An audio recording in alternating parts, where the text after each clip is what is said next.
ನಮಸ್ಕಾರ. ಟಾರ್ಗೆಟ್ ಕಾಶ್ಮೀರ ವಿಶೇಷ ಚರ್ಚಾ ಕಾರ್ಯಕ್ರಮಕ್ಕೆ ಸ್ವಾಗತ. ನಾನು ಮಹೇಶ್ ಎಂ ದಂಡು. ಜಮ್ಮು ಕಾಶ್ಮೀರದ ಕಣಿವೆಯಲ್ಲಿ ಪಹಲ್ಗಾಮ್ನಲ್ಲಿ ನಪುಂಸಕ ಉಗ್ರರು ಅಟ್ಟಹಾಸವನ್ನು ಮೆರೆದಿದ್ದಾರೆ. ಅಟ್ಟಹಾಸ ಅಲ್ಲ, ಅತ್ಯಂತ ಹೀನ ಕೃತ್ಯವನ್ನು ಎಸಗಿದ್ದಾರೆ. ಪ್ರವಾಸಿಗರ ಮೇಲೆ ದಾಳಿಯನ್ನು ಮಾಡಿದ್ದಾರೆ. ಅದರಲ್ಲೂ ಕೂಡ ಹಿಂದೂ ಪುರುಷರ ಮೇಲೆ ದಾಳಿಯನ್ನು ಮಾಡಿರುವಂಥದ್ದು. ಧರ್ಮವನ್ನು ಕೇಳಿದ್ದಾರೆ, ಪ್ಯಾಂಟ್ ಬಿಚ್ಚಿಸಿದ್ದಾರೆ, ಕತ್ನ ಆಗಿದೆಯಾ ಇಲ್ವಾ ಅನ್ನೋ ಚೆಕ್ ಮಾಡಿದ್ದಾರೆ. ಅದಾದ ನಂತರ ಸಾಯಿಸಿದ್ದಾರೆ. ಈ ಒಂದು ಘಟನೆಯಿಂದಾಗಿ ಇಡೀ ದೇಶ ಆಕ್ರೋಶ ಭರಿತವಾಗಿದೆ. ಇಡೀ ದೇಶ ಕೇಳ್ತಾ ಇದೆ ಪ್ರತೀಕಾರ ಯಾವಾಗ ಅಂತ ಹೇಳಿ. ಇಂತಹ ಸಂದರ್ಭದಲ್ಲಿ ಗೃಹ ಸಚಿವರು ಅಮಿತ್ ಶಾ ಅವರು ಈಗಾಗಲೇ ಸ್ಥಳಕ್ಕೆ ಭೇಟಿ ನೀಡಿದರು, ಪರಿಶೀಲನೆ ನಡೆಸಿದರು, ಅಧಿಕಾರಿಗಳಿಂದ ಮಾಹಿತಿಯನ್ನು ಪಡೆದುಕೊಂಡಿದ್ದಾರೆ. ಮತ್ತೊಂದು ಕಡೆ ಸೌದಿ ಅರೇಬಿಯಾದ ಪ್ರವಾಸದಲ್ಲಿದ್ದಂತಹ ಪ್ರಧಾನಿ ನರೇಂದ್ರ ಮೋದಿ ಅವರು ಕೂಡ ಪ್ರವಾಸವನ್ನು ಮೊಟಕುಗೊಳಿಸಿ ವಾಪಸ್ ಆಗಿದ್ದಾರೆ. ಇನ್ನೇನು ಕೆಲವೇ ಕ್ಷಣಗಳಲ್ಲಿ ಮಹತ್ವದ ಕ್ಯಾಬಿನೆಟ್ ಮೀಟಿಂಗ್ ಕೂಡ ನಡೆಯುತ್ತೆ. ಆ ಕ್ಯಾಬಿನೆಟ್ ಮೀಟಿಂಗ್ನಲ್ಲಿ ಏನು ನಡೆಯುತ್ತೆ, ಯಾವೆಲ್ಲ ಚರ್ಚೆಗಳನ್ನು ಮಾಡ್ತಾರೆ, ಯಾವ ನಿರ್ಧಾರ ಹೊರಬರುತ್ತೆ ಅನ್ನೋದರ ಕುತೂಹಲ ಎಲ್ಲರೂ ಕೂಡ ಇದೆ. ಇದರ ನಡುವೆ ಇಂತಹ ಸಂದರ್ಭದಲ್ಲಿ ಅಂದರೆ ಉಗ್ರರು ಈ ರೀತಿಯಾಗಿ ದಾಳಿ ಮಾಡಿದಂತಹ ಸಂದರ್ಭದಲ್ಲಿ ಎಲ್ಲರೂ ಒಟ್ಟಾಗಿರಬೇಕು, ಕೇಂದ್ರ ಸರ್ಕಾರದ ಪರವಾಗಿ ನಿಂತ್ಕೋಬೇಕಾಗಿದ್ದಂಥ ಪರಿಸ್ಥಿತಿಯಲ್ಲಿ ಎಲ್ಲರೂ ಕೂಡ ಇರುವಂಥದ್ದು ನಾವು ಕಳೆದ ಬಾರಿ ನೋಡಿದ್ದೀವಿ. ಒಂದಿಷ್ಟು ಉಗ್ರರು ದಾಳಿ ಮಾಡಿದಂತಹ ಸಂದರ್ಭದಲ್ಲಿ ರಾಜಕೀಯ ಪಕ್ಷಗಳು ಯಾವ ರೀತಿಯಲ್ಲಿ ಪ್ರಶ್ನೆಗಳನ್ನು ಕೇಳಿದ್ದು, ನಿಜವಾಗ್ಲೂ ದಾಳಿ ನಡೆದಿತ್ಯಾ ಅನ್ನುವ ಪ್ರಶ್ನೆಯನ್ನು ಕೇಳಿದ್ದು, ಪ್ರೂಫ್ ಏನಿದೆ, ಸಾಕ್ಷಿ ಇದೆಯಾ ಅನ್ನುವ ಪ್ರಶ್ನೆಗಳನ್ನು ಕೇಳಿದ್ದು. ಸೊ ಈ ರೀತಿಯ ರಾಜಕಾರಣವನ್ನು ಬಿಟ್ಟು ಎಲ್ಲರೂ ಕೂಡ ಈಗ ಕೇಂದ್ರ ಸರ್ಕಾರದ ನಿರ್ಧಾರಕ್ಕೆ ಬದ್ಧರಾಗಿರಬೇಕಾಗುತ್ತೆ. ಇದ್ರ ಜೊತೆಗೆ ಈ ಘಟನೆ ಬಗ್ಗೆ ಒಂದಿಷ್ಟು ಅನುಮಾನಗಳು ಕೂಡ ವ್ಯಕ್ತವಾಗ್ತಾ ಇರುತ್ತೆ. ಸಾಮಾನ್ಯವಾಗಿ ನೋಡಿ, ಪ್ರತಿ ಬಾರಿ ಕೂಡ ಜಮ್ಮು ಕಾಶ್ಮೀರದಲ್ಲಿ ಇಂತಹ ದಾಳಿ ನಡೆದಂತಹ ಸಂದರ್ಭದಲ್ಲಿ 2000 ಇಸ್ವಿಯಿಂದ 2025ರವರೆಗೆ 10 ಬಾರಿ ಈ ರೀತಿಯ ಘಟನೆಗಳು ನಡೆದಿದೆ. ಅದರಲ್ಲೂ ಕೂಡ 2001ರಲ್ಲಿ ಜನರ ಮೇಲೆ ಈ ರೀತಿಯಾಗಿ ದಾಳಿ ನಡೆದಿತ್ತು. ಅದಾದ ನಂತರ ಈ ರೀತಿಯಾಗಿ ದಾಳಿ ನಡೆದಿರುವುದು ಅಂದರೆ ಜನರ ಮೇಲೆ ದಾಳಿ ನಡೆದಿದ್ದು 2001ರ ನಂತರ ಇದೇ ಮೊದಲು. ಹಾಗಾದರೆ ಯಾವ ಕಾರಣಕ್ಕಾಗಿ? ಸಾಮಾನ್ಯವಾಗಿ ಉಗ್ರರ ದಾಳಿ ಅಂತ ಹೇಳಿದ್ರೆ ಏಕಾಏಕಿಯಾಗಿ ದಾಳಿ ಮಾಡ್ತಾರೆ, ಮಕ್ಕಳು ಹೆಣ್ಮಕ್ಳು ಏನು ನೋಡೋದಿಲ್ಲ, ದಾಳಿ ಮಾಡಿ ಹೋಗ್ತಾರೆ. ಬಟ್ ಈ ಬಾರಿ ಧರ್ಮ ಅನ್ನುವ ಪದ ಮುನ್ನೆಲೆಗೆ ಬಂದಿದೆ. ಹಿಂದೂನಾ ಮುಸ್ಲಿಮಾ ಅಂತ ಪ್ರಶ್ನೆಯನ್ನು ಕೇಳಿ ಗುಂಡಿಟ್ಟು ಕೊಂದಿದ್ದಾರೆ. ಇದು ಯಾಕೆ ಅನ್ನೋದ್ರ ಬಗ್ಗೆ ಚರ್ಚೆ ಮಾಡ್ತಾ ಹೋಗೋಣ. ಈ ಚರ್ಚಾ ಕಾರ್ಯಕ್ರಮದಲ್ಲಿ ನನ್ನ ಜೊತೆಯಲ್ಲಿ ಭಾಗಿಯಾಗಿರ್ತಾರೆ ನಿವೃತ್ತ ಯೋಧರಾಗಿರುವಂಥ ಸೆಲ್ವರಾಜ್ ಅವರು. ಸರ್, ಕಾರ್ಯಕ್ರಮಕ್ಕೆ ಸ್ವಾಗತ. ಅದೇ ರೀತಿಯಾಗಿ ವಿದ್ಯಾರ್ಥಿ ಮುಖಂಡರಾಗಿರುವಂಥ ಉತ್ಕರ್ಷ್ ಅವರು ಕೂಡ ನಮ್ಮ ಜೊತೆಲಿದ್ದಾರೆ. ಸರ್, ಕಾರ್ಯಕ್ರಮಕ್ಕೆ ಸ್ವಾಗತ. ಸೆಲ್ವರಾಜ್ ಸರ್, ಈ ನೋಡಿ, ಪ್ರತಿ ಬಾರಿ ನಾನು ಈಗಾಗಲೇ ಹೇಳ್ತಾ ಇದ್ದೆ, ಫಸ್ಟ್ ಆಫ್ ಆಲ್ ಈ ಘಟನೆ ಬಗ್ಗೆ ಫಸ್ಟ್ ರಿಯಾಕ್ಷನ್ ಇದೆ ಸರ್ ನಿಮ್ಮದಿಗೆ?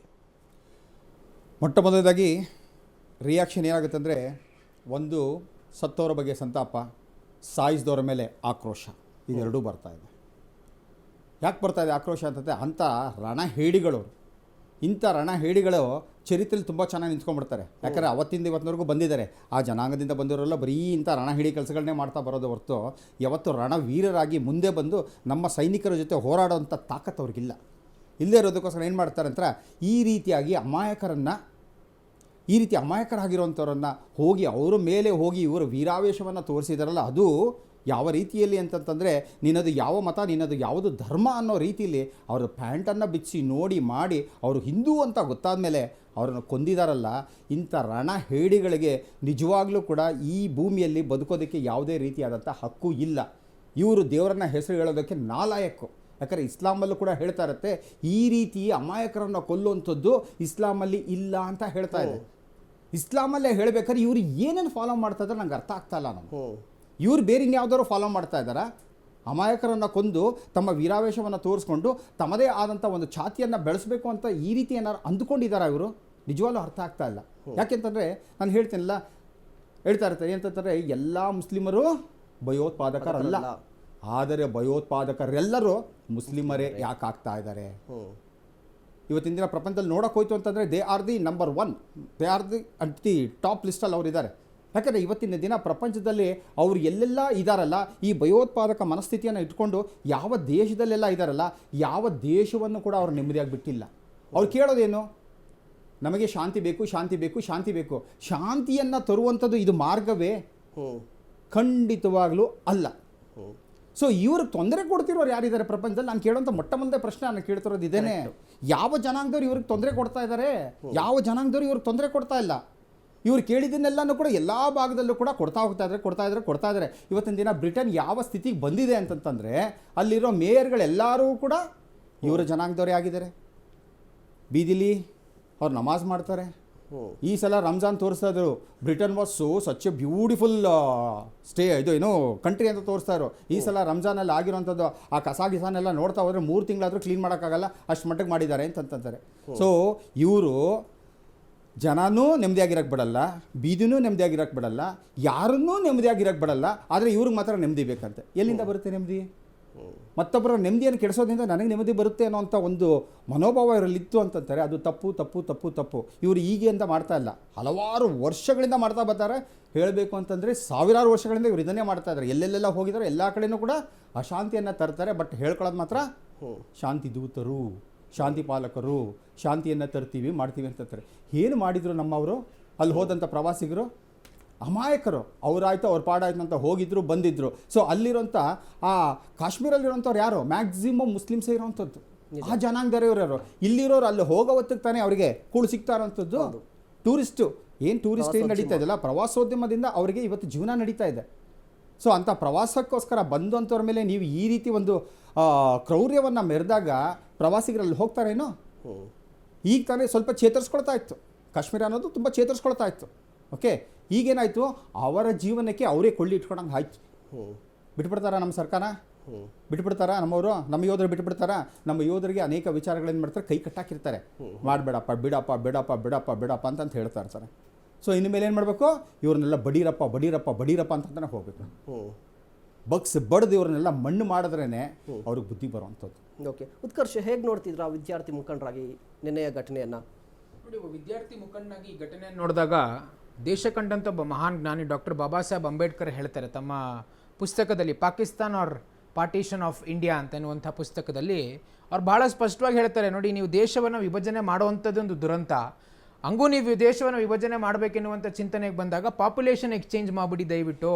ಯಾವುದೇ ಕಾರಣಕ್ಕೂ ಇಲ್ಲಿರ್ತಕ್ಕಂಥ ಏನು ಮುಸಲ್ಮಾನರಿದ್ದಾರೆ ಅವರನ್ನು ಪಾಕಿಸ್ತಾನಕ್ಕೆ ಕಳಿಸಿ, ಅಲ್ಲಿರ್ತಕ್ಕಂಥ ಹಿಂದೂಗಳನ್ನು ವಾಪಸ್ ಭಾರತಕ್ಕೆ ಕರ್ಕೊಂಬನ್ನಿ ಅಂತ ಭಾಳ ಸ್ಪಷ್ಟವಾಗಿ ಅಂಬೇಡ್ಕರ್ ಹೇಳಿದರು.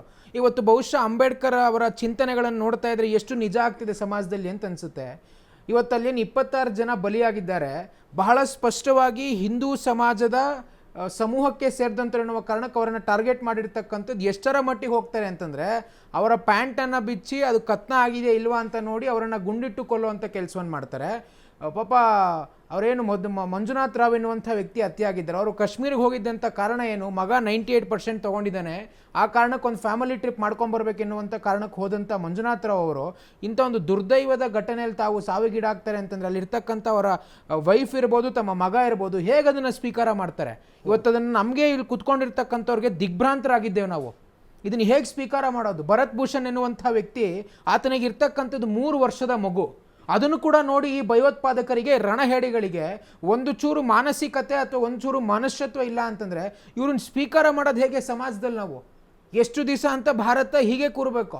ಇದು ನಮ್ಮ ಭೂಮಿ ರೀ. ಇವತ್ತು ಕಾಶ್ಮೀರದಲ್ಲಿ, ಕಾಶ್ಮೀರ ಇರ್ತಕ್ಕಂಥದ್ದೆಲ್ಲ ಪಾಕಿಸ್ತಾನದಲ್ಲ, ಇರ್ತಕ್ಕಂಥದ್ದು ಭಾರತದಲ್ಲಿ. ನೋಡಿ, ಈ ಭಯೋತ್ಪಾದಕ ಸಂಘಟನೆಗಳು ಇವ್ರು ಹೇಗೆ ಕೆಲಸ ಮಾಡ್ತಾ ಇದ್ದಾರೆ ಕಾಶ್ಮೀರದಲ್ಲಿ ಅಂತಂದರೆ ಭಾಳ ಸ್ಪಷ್ಟವಾಗಿ ಅವ್ರಿಗೆ ಗೊತ್ತು. ಇವತ್ತು ಕಾಶ್ಮೀರ ನಡೀತಾ ಇರ್ತಕ್ಕಂಥದ್ದೇ ಟೂರಿಸಮಿಂದ, ಅದರ ಆರ್ಥಿಕತೆ ವೃದ್ಧಿ ಆಗ್ತಾ ಇರ್ತಕ್ಕಂಥ ಟೂರಿಸಮಿಂದ. ಸೊ ಇವ್ರು ಮಾಡ್ತಕ್ಕಂಥದ್ದೇನು, ಎಲ್ಲೆಲ್ಲಿ ಪೆಹಲ್ಗಾಮ್ ಅನ್ನೋದನ್ನು ನಾವು ಕಾಶ್ಮೀರದ ಸ್ವಿಟ್ಜರ್ಲ್ಯಾಂಡ್ ಅಂತ ಕರಿತೀವಿ. ಸೊ ಅಲ್ಲಿ ಏನು ಟೂರಿಸ್ಟ್ಗಳು ಬರ್ತಾರೆ, ಅವರಲ್ಲಿ ಈ ರೀತಿ ಘಟನೆಗಳನ್ನು ಮಾಡಿದಾಗ ಇಡೀ ಕಾಶ್ಮೀರ ಬಂದಾಗುತ್ತೆ. ಅಲ್ಲಿರ್ತಕ್ಕಂಥ ಅಂಗಡಿ ಮುಂಗಟ್ಟುಗಳನ್ನೆಲ್ಲ ಕ್ಲೋಸ್ ಮಾಡ್ತಾರೆ. ಸಂಪೂರ್ಣವಾಗಿ ನಮ್ಮ ಹತೋಟಿ ಬರುತ್ತೆ ಎನ್ನುವಂಥ ಚಿಂತನೆಯನ್ನು ಹಿಡ್ಕೊಂಡು ಈ ಕೃತ್ಯವನ್ನು ಬಹಳ ಸ್ಪಷ್ಟವಾಗಿ ಎಸಗಿರ್ತಕ್ಕಂಥದ್ದು. ಯಾಕಂದರೆ ಕಾಶ್ಮೀರದ ಆರ್ಥಿಕತೆ GDP ಅನ್ನು ನೋಡಿದಾಗ 7ರಿಂದ 8% ಅದಕ್ಕೆ ಬರ್ತಾ ಇರ್ತಕ್ಕಂಥದ್ದೇ ಟೂರಿಸಂ ಸೆಕ್ಟರಿಂದ. ಬಹಳ ಸ್ಪಷ್ಟವಾಗಿ ಪ್ರೀ ಪ್ಲ್ಯಾನ್ ಮಾಡಿ 1 ತಿಂಗಳ ಹಿಂದೆ ಅಲ್ಲಿ ಬಿಡ್ಬಿಟ್ಟಿದ್ದಾರೆ ಪಹಲ್ಗಾಮಲ್ಲಿ ಆ ಭಯೋತ್ಪಾದಕರು. ಸಂಪೂರ್ಣವಾಗಿ ಚಿತ್ರಣವನ್ನು ಪಡ್ಕೊಂಡು ಯಾವಾಗ ಟೂರಿಸ್ಟ್ಗಳು ಬರ್ತಾರೆ, ಯಾವ ಜಾಗಕ್ಕೆ ಬರ್ತಾರೆ, ಎಲ್ಲಿ ಟಾರ್ಗೆಟ್ ಮಾಡಬೇಕು ಅಂತ ಕಲ್ಪನೆ ನೀಡಿಕೊಂಡೇ ಕೆಲಸ ಮಾಡಿರ್ತಕ್ಕಂಥದ್ದು. ಆ ಮಧುಸೂದನ್ ಎನ್ನುವಂಥ ಆಂಧ್ರ ಮೂಲದ ವ್ಯಕ್ತಿಯನ್ನು ಇವತ್ತೇನು ಕರ್ನಾಟಕದಲ್ಲಿ ನಿಲ್ಲಿಸಿದ್ರು, 42 ಬಾರಿ ಅವರಿಗೆ ಗುಂಡೇಟನ್ನು ಕೊಟ್ಟಿರ್ತಕ್ಕಂಥದ್ದು. ಯೋಚನೆ ಮಾಡಿ, 42 ಬಾರಿ ನೀವು ಮಾಡ್ತೀರಾ ಅಂತಂದರೆ ಅವ್ರ ಮೇಲೆ ಏನು ದ್ವೇಷ ಇತ್ತು? ಏನೂ ದ್ವೇಷ ಅಲ್ಲ, ಹಿಂದೂ ಎನ್ನುವ ಒಂದೇ ಕಾರಣಕ್ಕೆ ಅವರನ್ನು ಗುಂಡಿಟ್ಕೊಂಡಿರ್ತಕ್ಕಂಥದ್ದು. ಬಹುಶಃ ಬಾಬಾ ಸಾಹೇಬ್ ಅಂಬೇಡ್ಕರ್ ಇವತ್ತು ಬದುಕಿದ್ರೆ ಕಣ್ಣಲ್ಲಿ ನೀರಲ್ಲ, ರಕ್ತ ಬರ್ಸ್ಕೊಂಡಿರೋತ್ತವರು. ಅವ್ರು ಹೇಳಿರ್ತಕ್ಕಂಥ ಮಾತುಗಳು ಎಷ್ಟು ಸತ್ಯ ಆಗಿದೆ ಅಂದರೆ ಆ ಚಿಂತನೆ ಎಷ್ಟು ಅವ್ರಿಗೆ ದೂರದೃಷ್ಟಿತ್ವ ಇತ್ತು. ಎಲ್ಲೋ ಒಂದು ಕಡೆ ಭಾಳ ಬೇಸರ ಆಗುತ್ತೆ. ಇನ್ನು ಯಾವುದೇ ಕಾರಣಕ್ಕೂ ನೋಡಿ ಸರ್, ನಾವು ಆ್ಯಕ್ಷನ್ ಅನ್ನು ತಗೊಳ್ತೀವಿ, ನೋಡ್ತೀವಿ, ಚರ್ಚೆ ಮಾಡ್ತೀವಿ, ಇವೆಲ್ಲ ಪಕ್ಕಕ್ಕಿಟ್ಟು ಯಾವ ರಣಹೇಡಿಗಳು, ಯಾವ ಭಯೋತ್ಪಾದಕರು ಈ ಕೆಲಸವನ್ನು ಮಾಡಿದ್ದಾರೆ. ಅವರ ರುಂಡ ಮುಂಡಗಳನ್ನು ಚೆಂಡಾಡಬೇಕು, ಯಾವುದೇ ಕಾರಣಕ್ಕೆ ಬಿಡಬಾರ್ದು ಅವರನ್ನ. ಓಕೆ, ಸೆಲ್ವರಾಜ್ ನೋಡಿ, ಈ ಪ್ರತಿ ಬಾರಿ ಉಗ್ರರ ಅಟ್ಯಾಕ್ ನಡೆದಂತಹ ಸಂದರ್ಭದಲ್ಲಿ ಸಾಮಾನ್ಯವಾಗಿ ಒಂದು ಟ್ರೆಂಡ್ ಅನ್ನು ನೋಡ್ತಾ ಇದ್ವಿ. ಸುಮ್ಮನೆ ವಿಧ್ವಂಸವನ್ನ ಸೃಷ್ಟಿ ಮಾಡಿ ಹೋಗ್ತಾ ಇದ್ರು. ಬಟ್ ಈ ಬಾರಿಯ ಅಟ್ಯಾಕ್ ನಲ್ಲಿ ಹಿಂದೂ ಅನ್ನುವ ಕಾರಣಕ್ಕೇನೆ ಕೊಲ್ಲಿರುವಂಥದ್ದು. ಇದು ಯಾವ ರೀತಿಯಾಗಿ ನೋಡ್ತೀರಾ? ಹಿಂದೂ ಅನ್ನೋ ಕಾರಣಕ್ಕೇನೆ ಅಟ್ಯಾಕ್ ಮಾಡಿದ್ದಾರೆ, ಅವರನ್ನೇ ಗುರಿಯಾಗಿಸಿ ಕೊಂದಿದ್ದಾರೆ ಅಂತ. ಯಾಕೆ ಅಂತಂದರೆ ಅವರು ಈಗ ಬಹಳಷ್ಟು ಪ್ರಯತ್ನಗಳನ್ನು ಮಾಡ್ತಾ ಇದ್ದಾರೆ. ಇದೊಂದೇ ಜನಾಂಗ ಅಲ್ಲ, ಇದೊಂದೇ ಮತ ಅಲ್ಲ, ಮತ್ತೊಂದು ಮತನೂ ಕೂಡ ನಮ್ಮ ಹಿಂದೂಗಳನ್ನು ಅವರಿಗೆ ಕನ್ವರ್ಟ್ ಮಾಡಬೇಕು ಅಂತ ಬಹಳ ಬಹಳ ಬಹಳ ಬಹಳ ಪ್ರಯತ್ನಗಳು ಪಡ್ತಾ ಇದ್ದಾರೆ. ಆದರೆ ಈಗ ಅನೇಕ ಹಿಂದೂಗಳು ತನ್ನ ಸನಾತನ ಧರ್ಮದ ಮಹಿಮೆಯನ್ನು ಅರ್ಥ ಮಾಡಿಕೊಂಡು ಇಡೀ ಪ್ರಪಂಚಕ್ಕೆ ಬೇಕಾಗಿರುವಂಥ ಸುಖ, ಶಾಂತಿ, ನೆಮ್ಮದಿ, ಸೌಖ್ಯ ಎಲ್ಲವನ್ನು ಕೊಡುವಂಥದ್ದು ಈ ನನ್ನ ಸನಾತನ ಧರ್ಮ. ನನ್ನ ಸನಾತನ ಧರ್ಮದಲ್ಲಿ ಏನು ಹೇಳುತ್ತೆ? ಸರ್ವೇ ಜನ ಸುಖಿನೋ ಭವಂತು ಸನ್ಮಂಗಳಾನಿ ಭವಂತು ಅಂತ ಹೇಳುತ್ತೆ. ನಮ್ಮ ಜನ ಮಾತ್ರ ಚೆನ್ನಾಗಿರ್ಬೇಕು, ಬೇರೆಯವರೆಲ್ಲ ಹಾಳಾಗಬೇಕು, ಈ ಥರದ್ದು ಇಲ್ಲವೇ ಇಲ್ಲ. ಸರ್ವೇ ಜನ ಸುಖಿನೋ ಭವಂತು ಅಂತೇಳಿ ಪ್ರಪಂಚದಲ್ಲಿರೋದು ಎಲ್ಲರೂ ಸುಖವಾಗಿರಲಿ ಅಂತ ಕೇಳುತ್ತೆ. ಸೊ ಹಾಗಿದ್ದಾಗ ಏನಾಗುತ್ತೆ, ಎಷ್ಟೋ ಜನ ಟ್ರೈ ಮಾಡ್ತಾಯಿದ್ರೆ ಅವ್ರನ್ನ ಕನ್ವರ್ಟ್ ಮಾಡೋಕ್ಕಾಗಲಿಲ್ಲ ಅಂತಂದಾಗ ಅವ್ರದ್ದಲ್ಲಿ ಇರುತ್ತಲ್ಲ ಏನಂತಂದರೆ, ಒಂದು ಕನ್ವರ್ಟ್ ಮಾಡೋಕ್ಕೆ ಟ್ರೈ ಮಾಡು, ಅವ್ನು ಕನ್ವರ್ಟ್ ಆಗಲಿಲ್ಲ ಏನು ಮಾಡು, ಕತ್ಲು ಮಾಡಿಬಿಡು, ಅವ್ರನ್ನ ಮುಗಿಸ್ಬಿಡು ಅಂತ ಹೇಳುತ್ತೆ. ಸೊ ಈಗೇನಾಗ್ತಿದೆ, ನಮ್ಮವರು ಬಾಗ್ತಾ ಇಲ್ಲ, ಅವ್ರು ಹೇಳ್ದಂಗೆ ಅವ್ರ ಮತಕ್ಕೆ ಹೋಗ್ತಾ ಇಲ್ಲ. ಹಾಗಾಗಿ ಏನು ಮಾಡ್ತಾ ಇದ್ದಾರೆ, ಇವರ ಜನಸಂಖ್ಯೆಯನ್ನು ಕಡಿಮೆ ಮಾಡಬೇಕು. ಹೀಗಾಗಿ ಈ ರೀತಿಯಲ್ಲಿ ಅವರು ಒಂದು ಗುರಿಯನ್ನು ಇಟ್ಕೊಂಡು ಈಗೇನಾಗ್ಬಿಟ್ಟಿದೆ ಅಂತಂದರೆ, ಜಮ್ಮು ಕಾಶ್ಮೀರ ಈ ರೀತಿ ಅಂತ ಅಂದ್ಕೊಂಡ್ರೆ ಜನಗಳಿಗೆ ಭಯ ಬರಬೇಕು, ಅಲ್ಲಿ ಹೋಗೋದಕ್ಕೆ ಭಯ ಬೀಳಬೇಕು. ಅಲ್ಲಿ ಹೋಗಿ ಟೂರಿಸಮ್ ಡೆವಲಪ್ ಮಾಡೋಂಥದ್ದು ಅಭಿವೃದ್ಧಿ ಆಯಿತು ಅಂತಂದರೆ, ಆ ಜಾಗ ಅಭಿವೃದ್ಧಿ ಆಯಿತು ಅಂತಂತಂದರೆ ಅದು ಏನು ಒಂದು ಸುಖ, ಶಾಂತಿ, ನೆಮ್ಮದಿಯನ್ನು ಕಾಣಿಸುತ್ತೆ. ಯಾವ ಮನುಷ್ಯ ಸುಖ, ಶಾಂತಿ, ನೆಮ್ಮದಿಯಾಗಿರೋ ಸಾಧ್ಯ ಅಂತಂದರೆ, ಯಾವನಿಗೆ ರೋಟಿ ಕಪಡ ಮಕಾನ್ ಚೆನ್ನಾಗಿರುತ್ತೋ ಅವನು ಸುಖ, ಶಾಂತಿ, ನೆಮ್ಮದಿಯಿಂದ ಇರ್ತಾನೆ. ಇವ್ರು ಮಾಡ್ತಿರೋ ಉದ್ದೇಶ ಅದನ್ನೇ. ಅಲ್ಲಿ ಹೋದಾಗ ಇವರ ರೋಟಿ ಕಪಡ ಮಕಾನ್ ಅಲ್ಲಿರುವಂಥ ಕೆಲವರು ಇಸ್ಲಾಂನವರು ಅವ್ರೇನು ಮಾಡ್ತಾ ಇದ್ದಾರೆ ಅಂದರೆ, ಈಗೆಲ್ಲನೂ ಒಪ್ಕೊಂಡು ಏನು ಮಾಡ್ತಾರೆ, ಆಯಿತು ಭಯೋತ್ಪಾದನೆಯಿಂದ ಯಾವುದೇ ರೀತಿಯಲ್ಲಿ ಸುಖ, ಶಾಂತಿ, ನೆಮ್ಮದಿಯನ್ನು ಕಾಣೋಕ್ಕಾಗಲ್ಲ ಅಂತ ಅಂದ್ಬಿಟ್ಟು ಹಲವಾರು ವರ್ಷಗಳಿಂದ ಅವರು ಪರಿತಾಪಗಳನ್ನು ಪಟ್ಟು ಒದ್ದಾಡ್ಕೊಂಡು ಬಂದುಬಿಟ್ಟಿದ್ದಾರೆ. ಈಗ ಅವ್ರಿಗೆ ಅರ್ಥ ಆಗಿದೆ. ಈಗ ಆರ್ಟಿಕಲ್ 370 ತೆಗೆದಾದ್ಮೇಲಿಂದ ಎಲ್ಲ ಆದಮೇಲಿಂದ ಏನಾಯಿತು, ಅಲ್ಲಿ ಅಭಿವೃದ್ಧಿಯ ಕಾರ್ಯಕ್ರಮಗಳು ಬಹಳಷ್ಟು ನಡೀತು, ಚೆನ್ನಾಗಿ ನಡೀತಾ ಇದೆ. ಚೆನ್ನಾಗಿ ನಡೀತಿದ್ರೆ ಏನಾಗುತ್ತೆ, ಜನಕ್ಕೆ ಅಲ್ಟಿಮೇಟ್ಲಿ ಏನು ಬೇಕಾಗಿದೆ, ರೋಟಿ ಕಪಡ ಮಕಾನ್ ಮೂರು ಬೇಕಲ್ವಾ? ಅದು ಯಾವ ದೇವರಾದರೂ ಆಗಿರಲಿ, ಯಾವ ಮತನ ಆಗಿರಲಿ, ಯಾವ ಪ್ರಾಂತ್ಯನಾದರೂ ಆಗಿರಲಿ, ಯಾವ ರಾಜ್ಯನಾದರೂ ಆಗಿರಲಿ, ಯಾರು ಬೇಕಾರೋ ಆಳಲಿ. ಬಟ್ ಇವ್ರಿಗೆ ಬೇಕಾಗಿರೋದು ಮೂರು ಬೇಕು. ಈ ಮೂರು ಅವರಿಗೆ ಚೆನ್ನಾಗಿ ಸಿಗ್ತಾ ಇದೆ. ಅವರೆಲ್ಲರಿಗೂ ಕೂಡ ಈಗ ಮನ ಪರಿವರ್ತನೆ ಆಗ್ತದೆ. ಹೌದಪ್ಪ, ಇಷ್ಟು ದಿನ ನಾವು ಗೊತ್ತಿಲ್ಲದೋ ಭಯೋತ್ಪಾದಕರಿಗೆ ನಾವು ಒಂದು ರೀತಿಯಲ್ಲಿ ಸಪೋರ್ಟನ್ನು ಮಾಡ್ತಾ ಬರ್ತಾ ಇದ್ವಿ. ಭಾರತದ ವಿರುದ್ಧವಾಗಿ ಕೆಲಸಗಳನ್ನು ಮಾಡೋದಕ್ಕೆ ಅವರಿಗೆ ಎಲ್ಲ ರೀತಿಯಲ್ಲಿ ಅನುಕೂಲಗಳನ್ನು ಮಾಡಿಕೊಡ್ತಾ ಇದ್ವಿ. ಬಟ್ ಕೊನೆಗೆ ನಮಗೆ ಸಿಕ್ಕಿದ್ದೇನು, ನಮ್ಮ ಅಭಿವೃದ್ಧಿ ಝೀರೋ. ನಮ್ಮ ಮಕ್ಕಳೆಲ್ಲ ಎಲ್ಲಿ ಹೋಗ್ತಾ ಇದ್ರು, ಕಲ್ಲೊಡೆಯೋಕ್ಕೆ ಹೋಗ್ತಾ ಇದ್ರು. ಇವತ್ತೇನಾಯಿತು, ಯಾವಾಗ ನೋಟ್ ಬಂದಿ ಆಯಿತೋ ಇವರಿಗೆ ಕಾಮ್ ಬಂದಿ ಆಯಿತು ಅಂತಂದರೆ ಎಲ್ಲಿ ಸಿಗುತ್ತೆ, ಏನೂ ಸಿಗಲ್ವಲ್ಲ. ಸೊ ಅವ್ರೇನು ಮಾಡ್ಕೊಟ್ಟು, ಇಲ್ಲ ನಮ್ಮ ಮಕ್ಕಳೆಲ್ಲೂ ಕೂಡ ಅವರಲ್ಲೂ ಎಜುಕೇಷನ್ ಬರಬೇಕು, ಅವರು ಚೆನ್ನಾಗಿರಬೇಕು, ಮಾಡಬೇಕು ಅನ್ನೋದೆಲ್ಲ ಬಂತು. ಹಾಗಾಗಿ ಅಭಿವೃದ್ಧಿಯ ಪಥದ ಕಡೆಗೆ ಇವತ್ತು ಕಾಶ್ಮೀರ ಹೋಗ್ತಾ ಇತ್ತು. ಇದನ್ನು ಕಂಡಂಥ ಭಯೋತ್ಪಾದಕರಿಗೆ ಏನಾಯಿತು, ಹೀಗೋಯ್ತು ಅಂತಂದರೆ ನಮಗೆ ಮುಂದೆ ನೆಲೆ ಇಲ್ಲ ಅಂತ ಅಂದ್ಕೊಂಡ್ರು, ಬಂದರು, ಹೊಡೆದ್ರು. ಇಲ್ಲಿ ಹತಾಶೆಯ ಮನೋಭಾವ ಕೂಡ ಒಂದು ಕಾರಣ ಆಗಿರಬಹುದು ಅಂತ ಹೇಳಿ. ಯಾಕೆ ಅಂತ ಹೇಳಿದ್ರೆ, ಈಗ ಅಭಿವೃದ್ಧಿ ಆದರೆ ಅಲ್ಲಿನ ಜನಜೀವನ ವ್ಯವಸ್ಥೆ ಸುಧಾರಿಸುತ್ತೆ.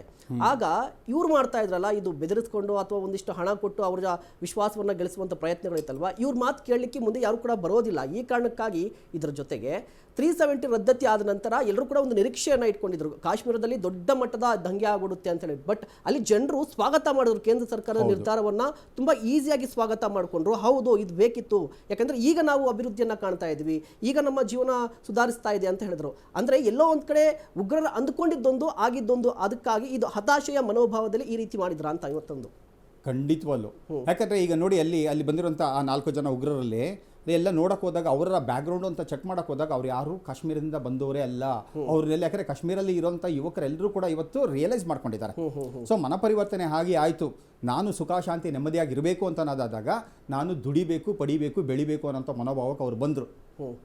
ಏನಾಗ್ತದೆ ಅಂದರೆ, ಯಾವ ದೇಶದಲ್ಲಿ ಹುಟ್ಟಿದ್ದೀನೋ ಮಾಡಿದ್ದೀನೋ ಅದಕ್ಕೆ ನಾನು ಋಣವಾಗಿರಬೇಕು ಅನ್ನೋದನ್ನು ಅಲ್ಪ ಸ್ವಲ್ಪ ಅರ್ಥ ಮಾಡ್ಕೊಂಡ್ರೆ ಗೊತ್ತಿಲ್ಲ, ಅರ್ಥ ಮಾಡ್ಕೊಂಡಿದ್ದಾರೆ. ಯಾಕಂದರೆ ನೀವು ಎಷ್ಟೋ ಜನ ಇವ್ರು ಬರ್ತಾರಲ್ಲ, ನಿಮಗೆ ನಿಮ್ಮ ಥರ ಮೀಡಿಯಾದವರೆಲ್ಲ ಬಂದಾಗ ಏನಾಗಿದೆ ಅಂದರೆ, ಪಾಕಿಸ್ತಾನಕ್ಕೆ ಹೋಗಿ ಕೇಳಿದಾಗ ನಿನಗೆ ದೇಶ ಹೆಚ್ಚ ದೇವ್ರು ಹೆಚ್ಚ ಅಂತಂದಾಗ ಅವರೆಲ್ಲ ಹೇಳಿದ್ದೇನು ಅಂತಂತಂದರೆ, ನನಗಿದೆ ದೇವರೇ ಹೆಚ್ಚು, ದೇಶ ಅಲ್ಲ ಅಂತಂತಂದರು. ಅದೇ ಜನ ಇಲ್ಲಿಗೆ ಬಂದು ಇಲ್ಲಿ ಮೀಡಿಯಾದವ್ರು ಕೇಳಿದಾಗ ನಿಮ್ಗೆ ದೇಶ ಹೆಚ್ಚ ದೇವ್ರು ಹೆಚ್ಚ ಅಂತಂದಾಗ ನಮ್ಮವರೆಲ್ಲ ಏನು ಹೇಳಿದ್ರು, ನಮಗೆ ದೇಶ ಹೆಚ್ಚು ಅಂತಂಥದ್ದು. ಯಾಕೆ ಅಂತಂತಂದರೆ, ನಾವು ಪೂಜಿಸುವಂಥ ಶ್ರೀರಾಮ ಹೇಳಿರೋದು ಅದನ್ನೇ, ಜನನಿ ಜನ್ಮಭೂಮಿಶ ಸ್ವರ್ಗಾದಪಿ ಗರಿಯಸಿ ಅಂತ. ಸ್ವರ್ಗಕ್ಕಿಂತ ಹೆಚ್ಚು ನೀವು ಹುಟ್ಟಿದಂಥ ಮಣ್ಣು ಅಂತಂತ ಹೇಳ್ತಾರೆ, ನೀವು ಹುಟ್ಟಿದಂಥ ದೇಶ ಹೆಚ್ಚು ಅಂತ ಹೇಳ್ತಾರೆ. ನಾವು ಈ ಮನೋಭಾವದಲ್ಲಿ ಹೋಗ್ತಾ ಇದೀವಿ, ಅವ್ರು ಆ ಮನೋಭಾವದಲ್ಲಿ ಬರ್ತಾ ಇದ್ದಾರೆ. ಹಾಗೆ ಬರ್ತಾ ಇರೋದ್ರಿಂದ ನೀವು ಇಷ್ಟೇ ಯೋಚನೆ ಮಾಡಿ, ದೇವರೇ ಹೆಚ್ಚು ಅಂತ ಅವರೆಲ್ಲ ಅನ್ಕೊಂಡಿದಾರಲ್ಲ, ಯಾಕೆ ಪಾಕಿಸ್ತಾನ ಇವತ್ತು ಭಿಕ್ಷುಕ ರಾಷ್ಟ್ರವಾಗಿದೆ? ಕರೆಕ್ಟ್. ಭಾರತ ದೇಶವನ್ನ ಧರ್ಮವನ್ನ ಎರಡನ್ನೂ ಚೆನ್ನಾಗೇ ನೋಡ್ಕೊಳ್ತಾ ಹೋಗ್ತಾ ಇದೆ. ಸೊ ಧರ್ಮಕ್ಕಿಂತ ದೇಶ ಹೆಚ್ಚು, ದೇಶಕ್ಕಿಂತ ನಿಜ. ಆ್ಯಕ್ಚುಲಿ ಹೇಳ್ತೀನಲ್ಲ, ಇವರೆಲ್ಲ ಏನ್ಕೊಂಡ್ಬಿಟ್ಟಿದೆ ಧರ್ಮ ಧರ್ಮ ಧರ್ಮ ಧರ್ಮ ಅನ್ಕೊಳ್ತಾರೆ. ನಾನು ಹೇಳ್ತಾ ಇದ್ದಿಲ್ಲ, ಪ್ರಪಂಚದಲ್ಲಿ ಇರುವಂಥ ಒಂದೇ ಒಂದು ಧರ್ಮ, ಅದು ಯಾವುದು ಅಂದರೆ ಸನಾತನ ಧರ್ಮ. ಬೇರೆಲ್ಲ ಮತಗಳು, ಈ ಮತಗಳೆಲ್ಲ ಏನು ಹೇಳುತ್ತೆ ಅಂತಂದರೆ ತಮ್ಮವರ ಹಿತವನ್ನು ಮಾತ್ರ ನೋಡ್ಕೊಳುತ್ತೆ, ಆದರೆ ಧರ್ಮ ಸರ್ವರ ಹಿತವನ್ನು ನೋಡುತ್ತೆ. ಹೀಗಾಗಿ there is a huge difference between mata and dharma. ಧರ್ಮ ಅಂದರೆ ಸಿಂಪಲ್ ಆಗಿ ಕೇಳಿದ್ರೆ ಹೇಳ್ತಾರೆ, ಏನು ಕೇಳಿದ್ರೆ ನೀನು ಮಾಡೋಂಥ ಡ್ಯೂಟಿನಪ್ಪ ಅಂತಂತಾರೆ. ಆ ಡ್ಯೂಟಿಯಲ್ಲಿ ಒಂದು ಬ್ಯೂಟಿ ಇರುತ್ತೆ ಅಂತ ಹೇಳ್ತಾರೆ. ಸೊ ಆ ಡ್ಯೂಟಿಯಲ್ಲಿ ಬ್ಯೂಟಿ ಯಾವಾಗ ಬರುತ್ತೆ ಅಂತಂದಾಗ, when you consider others also like you, ನಿನ್ನ ಹಾಗೆ ಅವನನ್ನು ಕೂಡ ಮನುಷ್ಯ ಅಂತ ನೀನು ಯಾವಾಗ ಭಾವನೆ ಮಾಡ್ಕೊಳ್ತೀವೋ ಆವಾಗ ನಮಗೆ ಸಹಬಾಳ್ವೆ ಬರುತ್ತೆ. ಇಲ್ಲ ನನ್ನ ಮತದಲ್ಲಿ ಹೇಳಿರೋದೇ ಸರಿ, ನನ್ನ ಮತದ ಊಟ ವಿಚಾರಗಳೇ ಸರಿ, ನನ್ನ ಮತದಲ್ಲಿ ಹೇಳಿರೋಂಥ ಪ್ರೇಯರೇ ಸರಿ, ನೀನು ಮಾಡೋವಂಥದ್ದೆಲ್ಲ ತಪ್ಪು ಅಂತ ಬಂದಾಗ ಈ ಜನಗಳಿಗೆ ಅರ್ಥನೇ ಆಗ್ತಿಲ್ಲ. ಮತಗಳು ಹೇಗೆ ಬಂತು, ಧರ್ಮಗಳು ಹೇಗೆ ಬಂತು, ಕಲ್ಚರ್ ಅನ್ನೋದು ಹೇಗೆ ಬಂತು, ರಿಲಿಜನ್ ಅನ್ನೋದು ಹೇಗೆ ಬಂತು ಅನ್ನೋದು ಗೊತ್ತೇ ಇಲ್ಲ. ಗೊತ್ತಿಲ್ಲದೆ ಏನು ಮಾಡ್ತಾ ಇದ್ದಾರೆ, ಯಾರೋ ಒಂದಷ್ಟು ಮುಲ್ಲಾಗಳು ಮೂಲಿಗಳು ತುಂಬಿಸುವಂಥದ್ದನ್ನೆಲ್ಲ ಕೇಳಿ ಕೇಳಿ ಕೇಳಿ ಕೇಳಿ ಕೇಳಿ ಭೂತ ಪ್ರೇತಗಳು ಏನನ್ನ ಬೋಧಿಸುತ್ತೆ, ಕೇಳ್ಕೊಂಡವರೆಲ್ಲ ಭೂತ ಪ್ರೇತಗಳೇ ಆಗ್ತಾರೆ. ಇದೇ ಆಗ್ತಾ ಇರೋದಿಲ್ಲಿ. ನೀನು ಇದು ಮಾಡಿಬಿಡು, ಕೊಂದುಬಿಡು, ಮಾಡಿಬಿಡು, ನಿನಗೆ ಎಲ್ಲ ಮೆಚ್ಕೊಳ್ತಾನೆ, ನಿನಗೆ 72 ಊರುಗಳು ಸಿಕ್ಬಿಡುತ್ತೆ. ಇಲ್ಲಿದ್ದಾಗ ನೆಟ್ಟಿಗಿರೋದು ಒಂದೇ ನೋಡ್ಕೊಳಕ್ಕಾಗಲ್ಲ, ನಿಮ್ಮ ಮೇಲೆ ಹೋಗಿ 72 ಏನು ನೋಡ್ಕೊತಾರೆ, ನಂಗಂತೂ ಅರ್ಥ ಆಗ್ತದೆ. ಹೌದೌದು. ಉತ್ಕರ್ಷ್ ನೋಡಿ, ನಾನು ಆಗಲೇ ಕೇಳ್ತಿದ್ದೆ ಸರ್ಗೆ, ಪ್ರತಿ ಬಾರಿಯ ಅಟ್ಯಾಕ್ಗಳಲ್ಲಿ ಒಂದು ರೀತಿಯ ಟ್ರೆಂಡನ್ನು ನೋಡಿದ್ದೀವಿ ನಾವು. ಸಾಕಷ್ಟು ಅಟ್ಯಾಕ್ಗಳನ್ನು, ಮುಂಬೈ ಅಟ್ಯಾಕನ್ನು ನೋಡಿದಂತಹ ಸಂದರ್ಭದಲ್ಲಿ ಹೆಣ್ಣೋ ಮಗುನ ಯಾರೂ ನೋಡ್ತಾ ಇಲ್ಲ, ಒಟ್ಟಿನಲ್ಲಿ ಅಲ್ಲಿ ಧ್ವಂಸ ಮಾಡಿ ಹೋಗ್ತಾ ಇದ್ರು. ಕಾರಣ ಭಯ ಉತ್ಪಾದನೆ ಮಾಡಬೇಕು, ಭಯ ಸೃಷ್ಟಿ ಮಾಡಬೇಕು ಅಂತ. ಬಟ್ ಈ ದಾಳಿಯಲ್ಲಿ ಹಿಂದೂ ಅನ್ನೋ ಕಾರಣಕ್ಕೇ ದಾಳಿ ಮಾಡಿರುವಂಥದ್ದು, ಅವರನ್ನೇ ಗುರಿಯಾಗಿಸ್ಕೊಂಡು ದಾಳಿ ಮಾಡಿರುವಂಥದ್ದು. ಹೇಗೆ ನೋಡ್ತೀರಾ? ನೋಡಿ, ಒಂದು ನಾವು ಈ ವಿಚಾರವನ್ನು ಮಾತಾಡ್ತಾ ಹೋದರೆ ಇತಿಹಾಸದ ದೃಷ್ಟಿಕೋನ ನೋಡಬೇಕಾಗ್ತದೆ. ಯಾಕಂದರೆ ಯಾವುದಾದ್ರೂ ಒಂದು ನಾಗರಿಕತೆ ಇಸ್ಲಾಮಿನ ಕ್ರೌರ್ಯವನ್ನು ಮೆಟ್ಟಿ ನಿಂತಿದೆ ಅಂದರೆ ಹಿಂದೂ ನಾಗರಿಕತೆ ಮಾತ್ರ, ಅದು ಹಿಂದೂ ಸಿವಿಲೈಸೇಷನ್ ಮಾತ್ರ. ಯಾಕಂದರೆ ನೀವು ಜಗತ್ತಿನ ಎಷ್ಟೋ ನಾಗರಿಕತೆಗಳನ್ನು ನೋಡಿ, ಹರಪ್ಪನ್ ನಾಗರಿಕತೆ ಇತ್ತು, ಮಾಯನ್ ನಾಗರಿಕತೆ ಇತ್ತು, ಯಾವುದೂ ಬೇಡ, ಇವತ್ತಿನ ಯಹೂದಿಗಳ ಪರಿಸ್ಥಿತಿ ಏನಾಗಿತ್ತು, ಆನಂತರ ಅವ್ರ ದೇಶವನ್ನು ಕಟ್ಕೊಂಡ್ರು, ಅದು ಬೇರೆ ಪ್ರಶ್ನೆ. ಸೊ ಯಾವುದಾದ್ರೂ ಒಂದು ನಾಗರಿಕತೆ ಭಾಳ ಗಟ್ಟಿಯಾಗಿ ಇಸ್ಲಾಂ ಕ್ರೌರ್ಯವನ್ನು ಮೆಟ್ಟಿ ನಿಂತಿದೆ ಅಂತಂದರೆ ಅದು ಹಿಂದೂ ನಾಗರಿಕತೆ. ಆಮೇಲೆ ಭಾಳ ಸ್ಪಷ್ಟವಾಗಿ ಹೇಳಬೇಕು ಅಂತಂದರೆ ಏಬ್ರಹಾಮಿಕ್ ರಿಲಿಜಿಯನ್ಸ್ ಅಂತ ನಾವೇನು ಹೇಳ್ತೀವಿ ಅಂದರೆ ಅವರ ಮಾನಸಿಕತೆ ಹೇಗೆ ಅಂತಂದರೆ ಒಂದು ದೇವರು, ಒಬ್ಬ ಗುರು, ಒಬ್ಬ ಸಿದ್ಧಾಂತ ಎನ್ನುವಂಥ ಚಿಂತನೆಯಲ್ಲೇ ಹೋಗ್ತಕ್ಕಂಥ. ಅದನ್ನು ನೀನು ಒಪ್ಪಲಿಲ್ಲ ಅಂತಂದರೆ ನೀನು ಒಂದೋ ತಲೆ ಕಡಿಬೇಕು, ಇಲ್ಲ ಅವರನ್ನು ಮತಾಂತರ ಮಾಡಬೇಕು. ಇದು ಭಾಳ ಸ್ಪಷ್ಟವಾಗಿ ಎಷ್ಟೋ ವರ್ಷಗಳಿಂದ ಬಂದಿರತಕ್ಕಂಥ ಒಂದು ವಿಚಾರ. ಇದರಲ್ಲಿ ಏನು ಬಹಳ ವ್ಯತ್ಯಾಸಗಳಿಲ್ಲ. ಸೊ ಹಾಗಾಗಿ ಇದನ್ನು ನಾವು ಈ ದೃಷ್ಟಿಕೋನದಲ್ಲೇ ನೋಡಬೇಕಾಗ್ತದೆ. ನೀವು ಇದನ್ನು ಕಿತ್ತಾಕಬೇಕು ಅಂತಂದರೆ ಇದನ್ನು ಬಹಳ ಸ್ಪಷ್ಟವಾಗಿ ವಿರೋಧ ಮಾಡಬೇಕು. ಇದಕ್ಕೆ ಯಾರೋ ಮೂಲ ಸ್ವರೂಪಿಗಳಿದ್ದಾರೆ, ಆಗಲೇ ಸೆಲ್ವರಾಜ್ ಸರ್ ಹೇಳ್ದಂಗೆ ಮುಲ್ಲಾ ಮೌಲ್ವಿಗಳೆಲ್ಲೋ ಕೂತ್ಕೊಂಡು ಆದೇಶವನ್ನು ಹೊರಡಿಸ್ತಾರೆ, ಅದಕ್ಕೆ ತಲೆ ಇರೋದಿಲ್ಲ, ಬುಡ ಇರೋದಿಲ್ಲ, ಅದನ್ನು ಪಾಲನೆ ಮಾಡ್ತಕ್ಕಂಥವ್ರು ಇಡೀ ಪೊಲೀಸ್ ಸ್ಟೇಷನ್, ಉದಯಗಿರಿ ಪೊಲೀಸ್ ಸ್ಟೇಷನ್ನ ಧ್ವಂಸ ಮಾಡ್ತಾರೆ, DJ ಹಳ್ಳಿ KJ ಹಳ್ಳಿ ಬೆಂಕಿ ಹಬ್ಬಿಸ್ತಾರೆ. ಅಂದರೆ ಇವರ ಮಾನಸಿಕತೆ ಏನು ಅಂದರೆ ಧರ್ಮ ಮುಖ್ಯನಾ ಅಥವಾ ದೇಶದ ಒಂದು ನಾಗರಿಕತೆ, ದೇಶದಲ್ಲಿ ಇರ್ತಕ್ಕಂಥ ಸಂವಿಧಾನದ ವ್ಯವಸ್ಥೆಯನ್ನು ಇವ್ರು ಗೌರವಿಸ್ತಾರ? ಸೊ ಹಾಗಾಗಿ ಬಹಳ ಸ್ಪಷ್ಟವಾಗಿ ಅವ್ರು ಇರ್ತಕ್ಕಂಥ ಮಾನಸಿಕತೆ ಏನು ಅಂತಂದರೆ ಹಿಂದೂ ಸಮೂಹವನ್ನು ಹೇಗಾದರೂ ಮಾಡಿ ಬುಡ ಸಮೇತ ಕಿತ್ತು ಹಾಕಬೇಕು, ಹಿಂದೂ ನಾಗರಿಕತೆಯನ್ನೇ ನಾವು ಕಿತ್ತು ಹಾಕಬೇಕು. ಹಾಗಾಗಿ ಹಿಂದೂಗಳನ್ನು ಟಾರ್ಗೆಟ್ ಮಾಡಬೇಕು. ಯಾಕಂದರೆ ಅವ್ರಿಗೆ ಒಂದು ರೀತಿಯ ಒಂದು ತಾತ್ಸಾರ ಮನೋಭಾವ ಬಂದ್ಬಿಟ್ಟಿದೆ. ಏನಿದು, ಏನು ಮಾಡಿದ್ರು ಕೂಡ ಹಿಂದೂಗಳು ಬಹಳ ಪ್ರಬಲವಾಗಿ ಬೆಳೀತಾ ಇದ್ದಾರೆ, ಹಿಂದೂ ರಾಷ್ಟ್ರ ಎನ್ನುವಂಥ ಚಿಂತನೆಯನ್ನು ಹಿಡ್ಕೊಂಡು ಇವತ್ತಿಷ್ಟು ಸಂಘಟನೆಗಳು ಬಲಾಢ್ಯರಾಗಿ ಬೆಳೀತಾ ಇದ್ದಾರೆ, ಹೇಗಾದರೂ ಮಾಡಿ ಇವರನ್ನು ಟಾರ್ಗೆಟ್ ಮಾಡಬೇಕಲ್ಲ ಎನ್ನುವಂಥ ಸ್ಪಷ್ಟ ಚಿಂತನೆ. ಸೊ ಹಾಗಾಗಿ ಇವತ್ತು ಈ ಘಟನೆಯನ್ನು ನೋಡಿದಾಗ 26 ಜನದಲ್ಲಿ ನೀವು ಲಿಸ್ಟನ್ನು ನೋಡಿ, ಅಷ್ಟು ಜನ ಹೇಗೆ ಹಿಂದೂಗಳಾಗಕ್ಕೆ ಸಾಧ್ಯ? ಅಂದರೆ ಇವರ ಯೋಜನೆ ಮತ್ತು ಚಿಂತನೆ ಇರ್ತಕ್ಕಂಥದ್ದೇನು? ಸೊ ಹಾಗಾಗಿ ಇದು ಬಹಳ ಸ್ಪಷ್ಟವಾಗಿ ಇದರಲ್ಲಿ ಏನು ಮುಲಾಜಿಲ್ಲ. ನಾವು ನೋಡಿ, ಈ ಸೆಕ್ಯುಲರಿಸಮ್ ಎನ್ನುವಂಥ ಅಂಶವನ್ನು ಇಟ್ಕೊಂಡು ಈ ರೀತಿಯ ನಮಗೆ ಬೇಕಾಗಿದ್ದ ರೀತಿ ಹೇಳ್ತಕ್ಕಂಥದ್ದು, ಸ್ಟೇಟ್ಮೆಂಟ್ಗಳು ಮಾಡ್ತಕ್ಕಂಥದ್ದು ಬಿಡಬೇಕು. ನೇರ ದಿಟ್ಟ ನಿರಂತರವಾಗಿ ಏನಿದೆ ಅದನ್ನು ಹೇಳಬೇಕು ನಾವು ಸಮಾಜಕ್ಕೆ. ಹೇಳಲಿಲ್ಲ ಅಂತಂದರೆ ಗೊತ್ತಾಗೋದೇ ಇಲ್ಲ. ಇವತ್ತು ಯಾರಿಗೆ ಹೇಳಬೇಕು? ಯುವ ಜನಾಂಗಕ್ಕೆ ಹೇಳಬೇಕು. 65% ಇರ್ತಕ್ಕಂಥದ್ದು ಯುವಕ ಯುವತಿಯರು ಸಮಾಜದಲ್ಲಿ, ಅವ್ರಿಗೆ ಇದನ್ನು ಬಹಳ ಸ್ಪಷ್ಟವಾಗಿ ಹೇಳಬೇಕು. ಎಲ್ಲೋ ಪ್ಯಾಲೆಸ್ಟೈನ್ದಲ್ಲಿ ಆದರೆ ನೀವು ಬೀದಿಗೆ ಇಳಿತೀರಾ ಹೋರಾಟ ಮಾಡಲಿಕ್ಕೆ, ಇವತ್ತು ಪಹಲ್ಗಾಮ್ ಬಗ್ಗೆ ಯಾರೋ ಧ್ವನಿ ಎತ್ತಾ ಇದ್ದಾರಾ? ಸೊ ಹಾಗಾಗಿ ಇದನ್ನು ಬಹಳ ಸ್ಪಷ್ಟವಾಗಿ ಅವ್ರಿಗೆ ಹೇಳಬೇಕು. ಇದಕ್ಕೆ ಕಾರಣ ಯಾರು? ಮುಸಲ್ಮಾನ್ ಸಮಾಜ, ಮುಸಲ್ಮಾನ್ ಎನ್ನುವಂಥ ಚಿಂತನೆ ನೀಡಿಕೊಂಡು ಅವ್ರು ಭಯೋತ್ಪಾದನೆ ಮಾಡಿರ್ತಕ್ಕಂಥದ್ದು. ಈ ಬಾರಿ ಅಟ್ಯಾಕ್ ನಡೆದಿದೆ. ಬಟ್ ಈ ಅಟ್ಯಾಕ್ಗೆ ಸಂಬಂಧಪಟ್ಟಂತೆ ಕೇಂದ್ರ ಸರ್ಕಾರ ಯಾವ ನಿರ್ಧಾರವನ್ನು ಕೈಗೊಳ್ಳುತ್ತೆ? ಎಲ್ಲರೂ ಕೂಡ ಪ್ರತೀಕಾರವನ್ನು ಕೇಳ್ತಾ ಇದ್ದಾರೆ. ಬಟ್ ಇಂತಹ ಸಂದರ್ಭದಲ್ಲಿ ಒಂದಿಷ್ಟು ರಾಜಕೀಯ ಕೂಡ ಬರ್ತಾ ಇರುತ್ತೆ. ಹೌದಾ ಹಂಗ ಆ ರೀತಿಯ ಕ್ವಶನ್ಗಳು ಕೂಡ ಬರ್ತಾ ಇರುತ್ತೆ. ಬಟ್ ಈ ಬಾರಿ ಇಡೀ ದೇಶ ಒಂದಾಗಿ ಕೇಂದ್ರ ಸರ್ಕಾರದ ನಿರ್ಧಾರಕ್ಕೆ ಬದ್ಧವಾಗಿರಬೇಕಾಗುತ್ತೆ. ಇದ್ರ ಜೊತೆಗೆ ಒಂದಿಷ್ಟು ಪ್ರಶ್ನೆ ಬರುತ್ತೆ. ಸೆಲ್ವರಾಜ್ ಸರ್, ಈಗ ಪ್ರತಿ ಬಾರಿ ನೋಡಿ ಅಟ್ಯಾಕ್ ನಡೆದಂಥ ಆ ಸಂದರ್ಭದಲ್ಲಿ ಯಾವುದೇ ಸರ್ಕಾರ ಇರಲಿ, ಇಂಟೆಲಿಜೆನ್ಸಿ ಏನು ಮಾಡ್ತಾ ಇತ್ತು, ವಿಫಲವಾಯಿತಾ ಈ ಬಾರಿ ಕೂಡ ಅಂತ ಒಂದು ಪ್ರಶ್ನೆ ಬರುತ್ತೆ. ಈ ಬಂದಿರುವಂಥ ಮೂರು ಜನ ಏನು ಭಯೋತ್ಪಾದಕ 3-4 ಜನ ಏನು ಬಂದಿರಲ್ಲ, ಸೊ ಇವರು ಇಂಟೆಲಿಜೆನ್ಸ್ ಅವ್ರ ಪಾರ್ಟ್ ಅವ್ರು ವರ್ಕ್ ಮಾಡ್ತಾ ಇರ್ತಾರೆ. ಬಟ್ ಅದು ಹೆಂಗಿದೆ ಅಂತಂತಂದರೆ ನೀವು ನೋಡಬೇಕು, ಆ ಕಾಶ್ಮೀರ ಭಾಗದಲ್ಲಿರುವಂಥ ಈ ಪಹಲ್ಗಾಮ್ ಜಾಗದಲ್ಲಿ ಏನಾಗಿದೆ ಅಂತಂದರೆ ಆ ಪ್ರಕೃತಿನೇ ಏನು ಮಾಡಿಬಿಡಿದೆ ಅಂದರೆ, ಪ್ರಕೃತಿ ಯಾವತ್ತೂ ಕೂಡ ಜಗತ್ತಿಗೆ ಒಳ್ಳೇದನ್ನೇ ಮಾಡ್ತಾ ಇರುತ್ತೆ. ಆ ಜಗತ್ತಿಗೆ ಒಳ್ಳೇದು ಮಾಡೋ ಪ್ರಕೃತಿಯನ್ನು ಕೂಡ ಇವರು ವಿಕೃತಿಯನ್ನು ಮೆರೆಯೋದಕ್ಕೆ ಇವ್ರು ಬಳಸ್ಕೊಂಡಿದ್ದಾರೆ. ಎಲ್ಲೆಲ್ಲೋ ಬಂದು ಕದ್ದು ಮುಚ್ಕೊಂಡು ಬಂದ್ ಮಾಡಿ ಹಾಕ್ತಾರೆ. ಇವಾಗ ಏನಾಗ್ಬಿಟ್ಟಿದೆ ಎಲ್ಲ ಹೈಬ್ರಿಡ್ ಆಗಿಬಿಟ್ಟಿದ್ದಾರೆ. ಇವಾಗೆಲ್ಲ ಟೆರರಿಸ್ಟ್ಗಳೆಲ್ಲ ಹೈಬ್ರಿಡ್ ಆಗಿದ್ದಾರೆ. ಮುಂಚೆ ಎಲ್ಲ ಅದೇ ವೇಷ ಹಾಕೊಳ್ಳೋರು, ಬರೋರು, ಮಾಡೋರು, ಜನಗಳಿಗೆ ಗೊತ್ತಾದಾಗ ಅವರು ಇನ್ಫಾರ್ಮ್ ಮಾಡೋರು.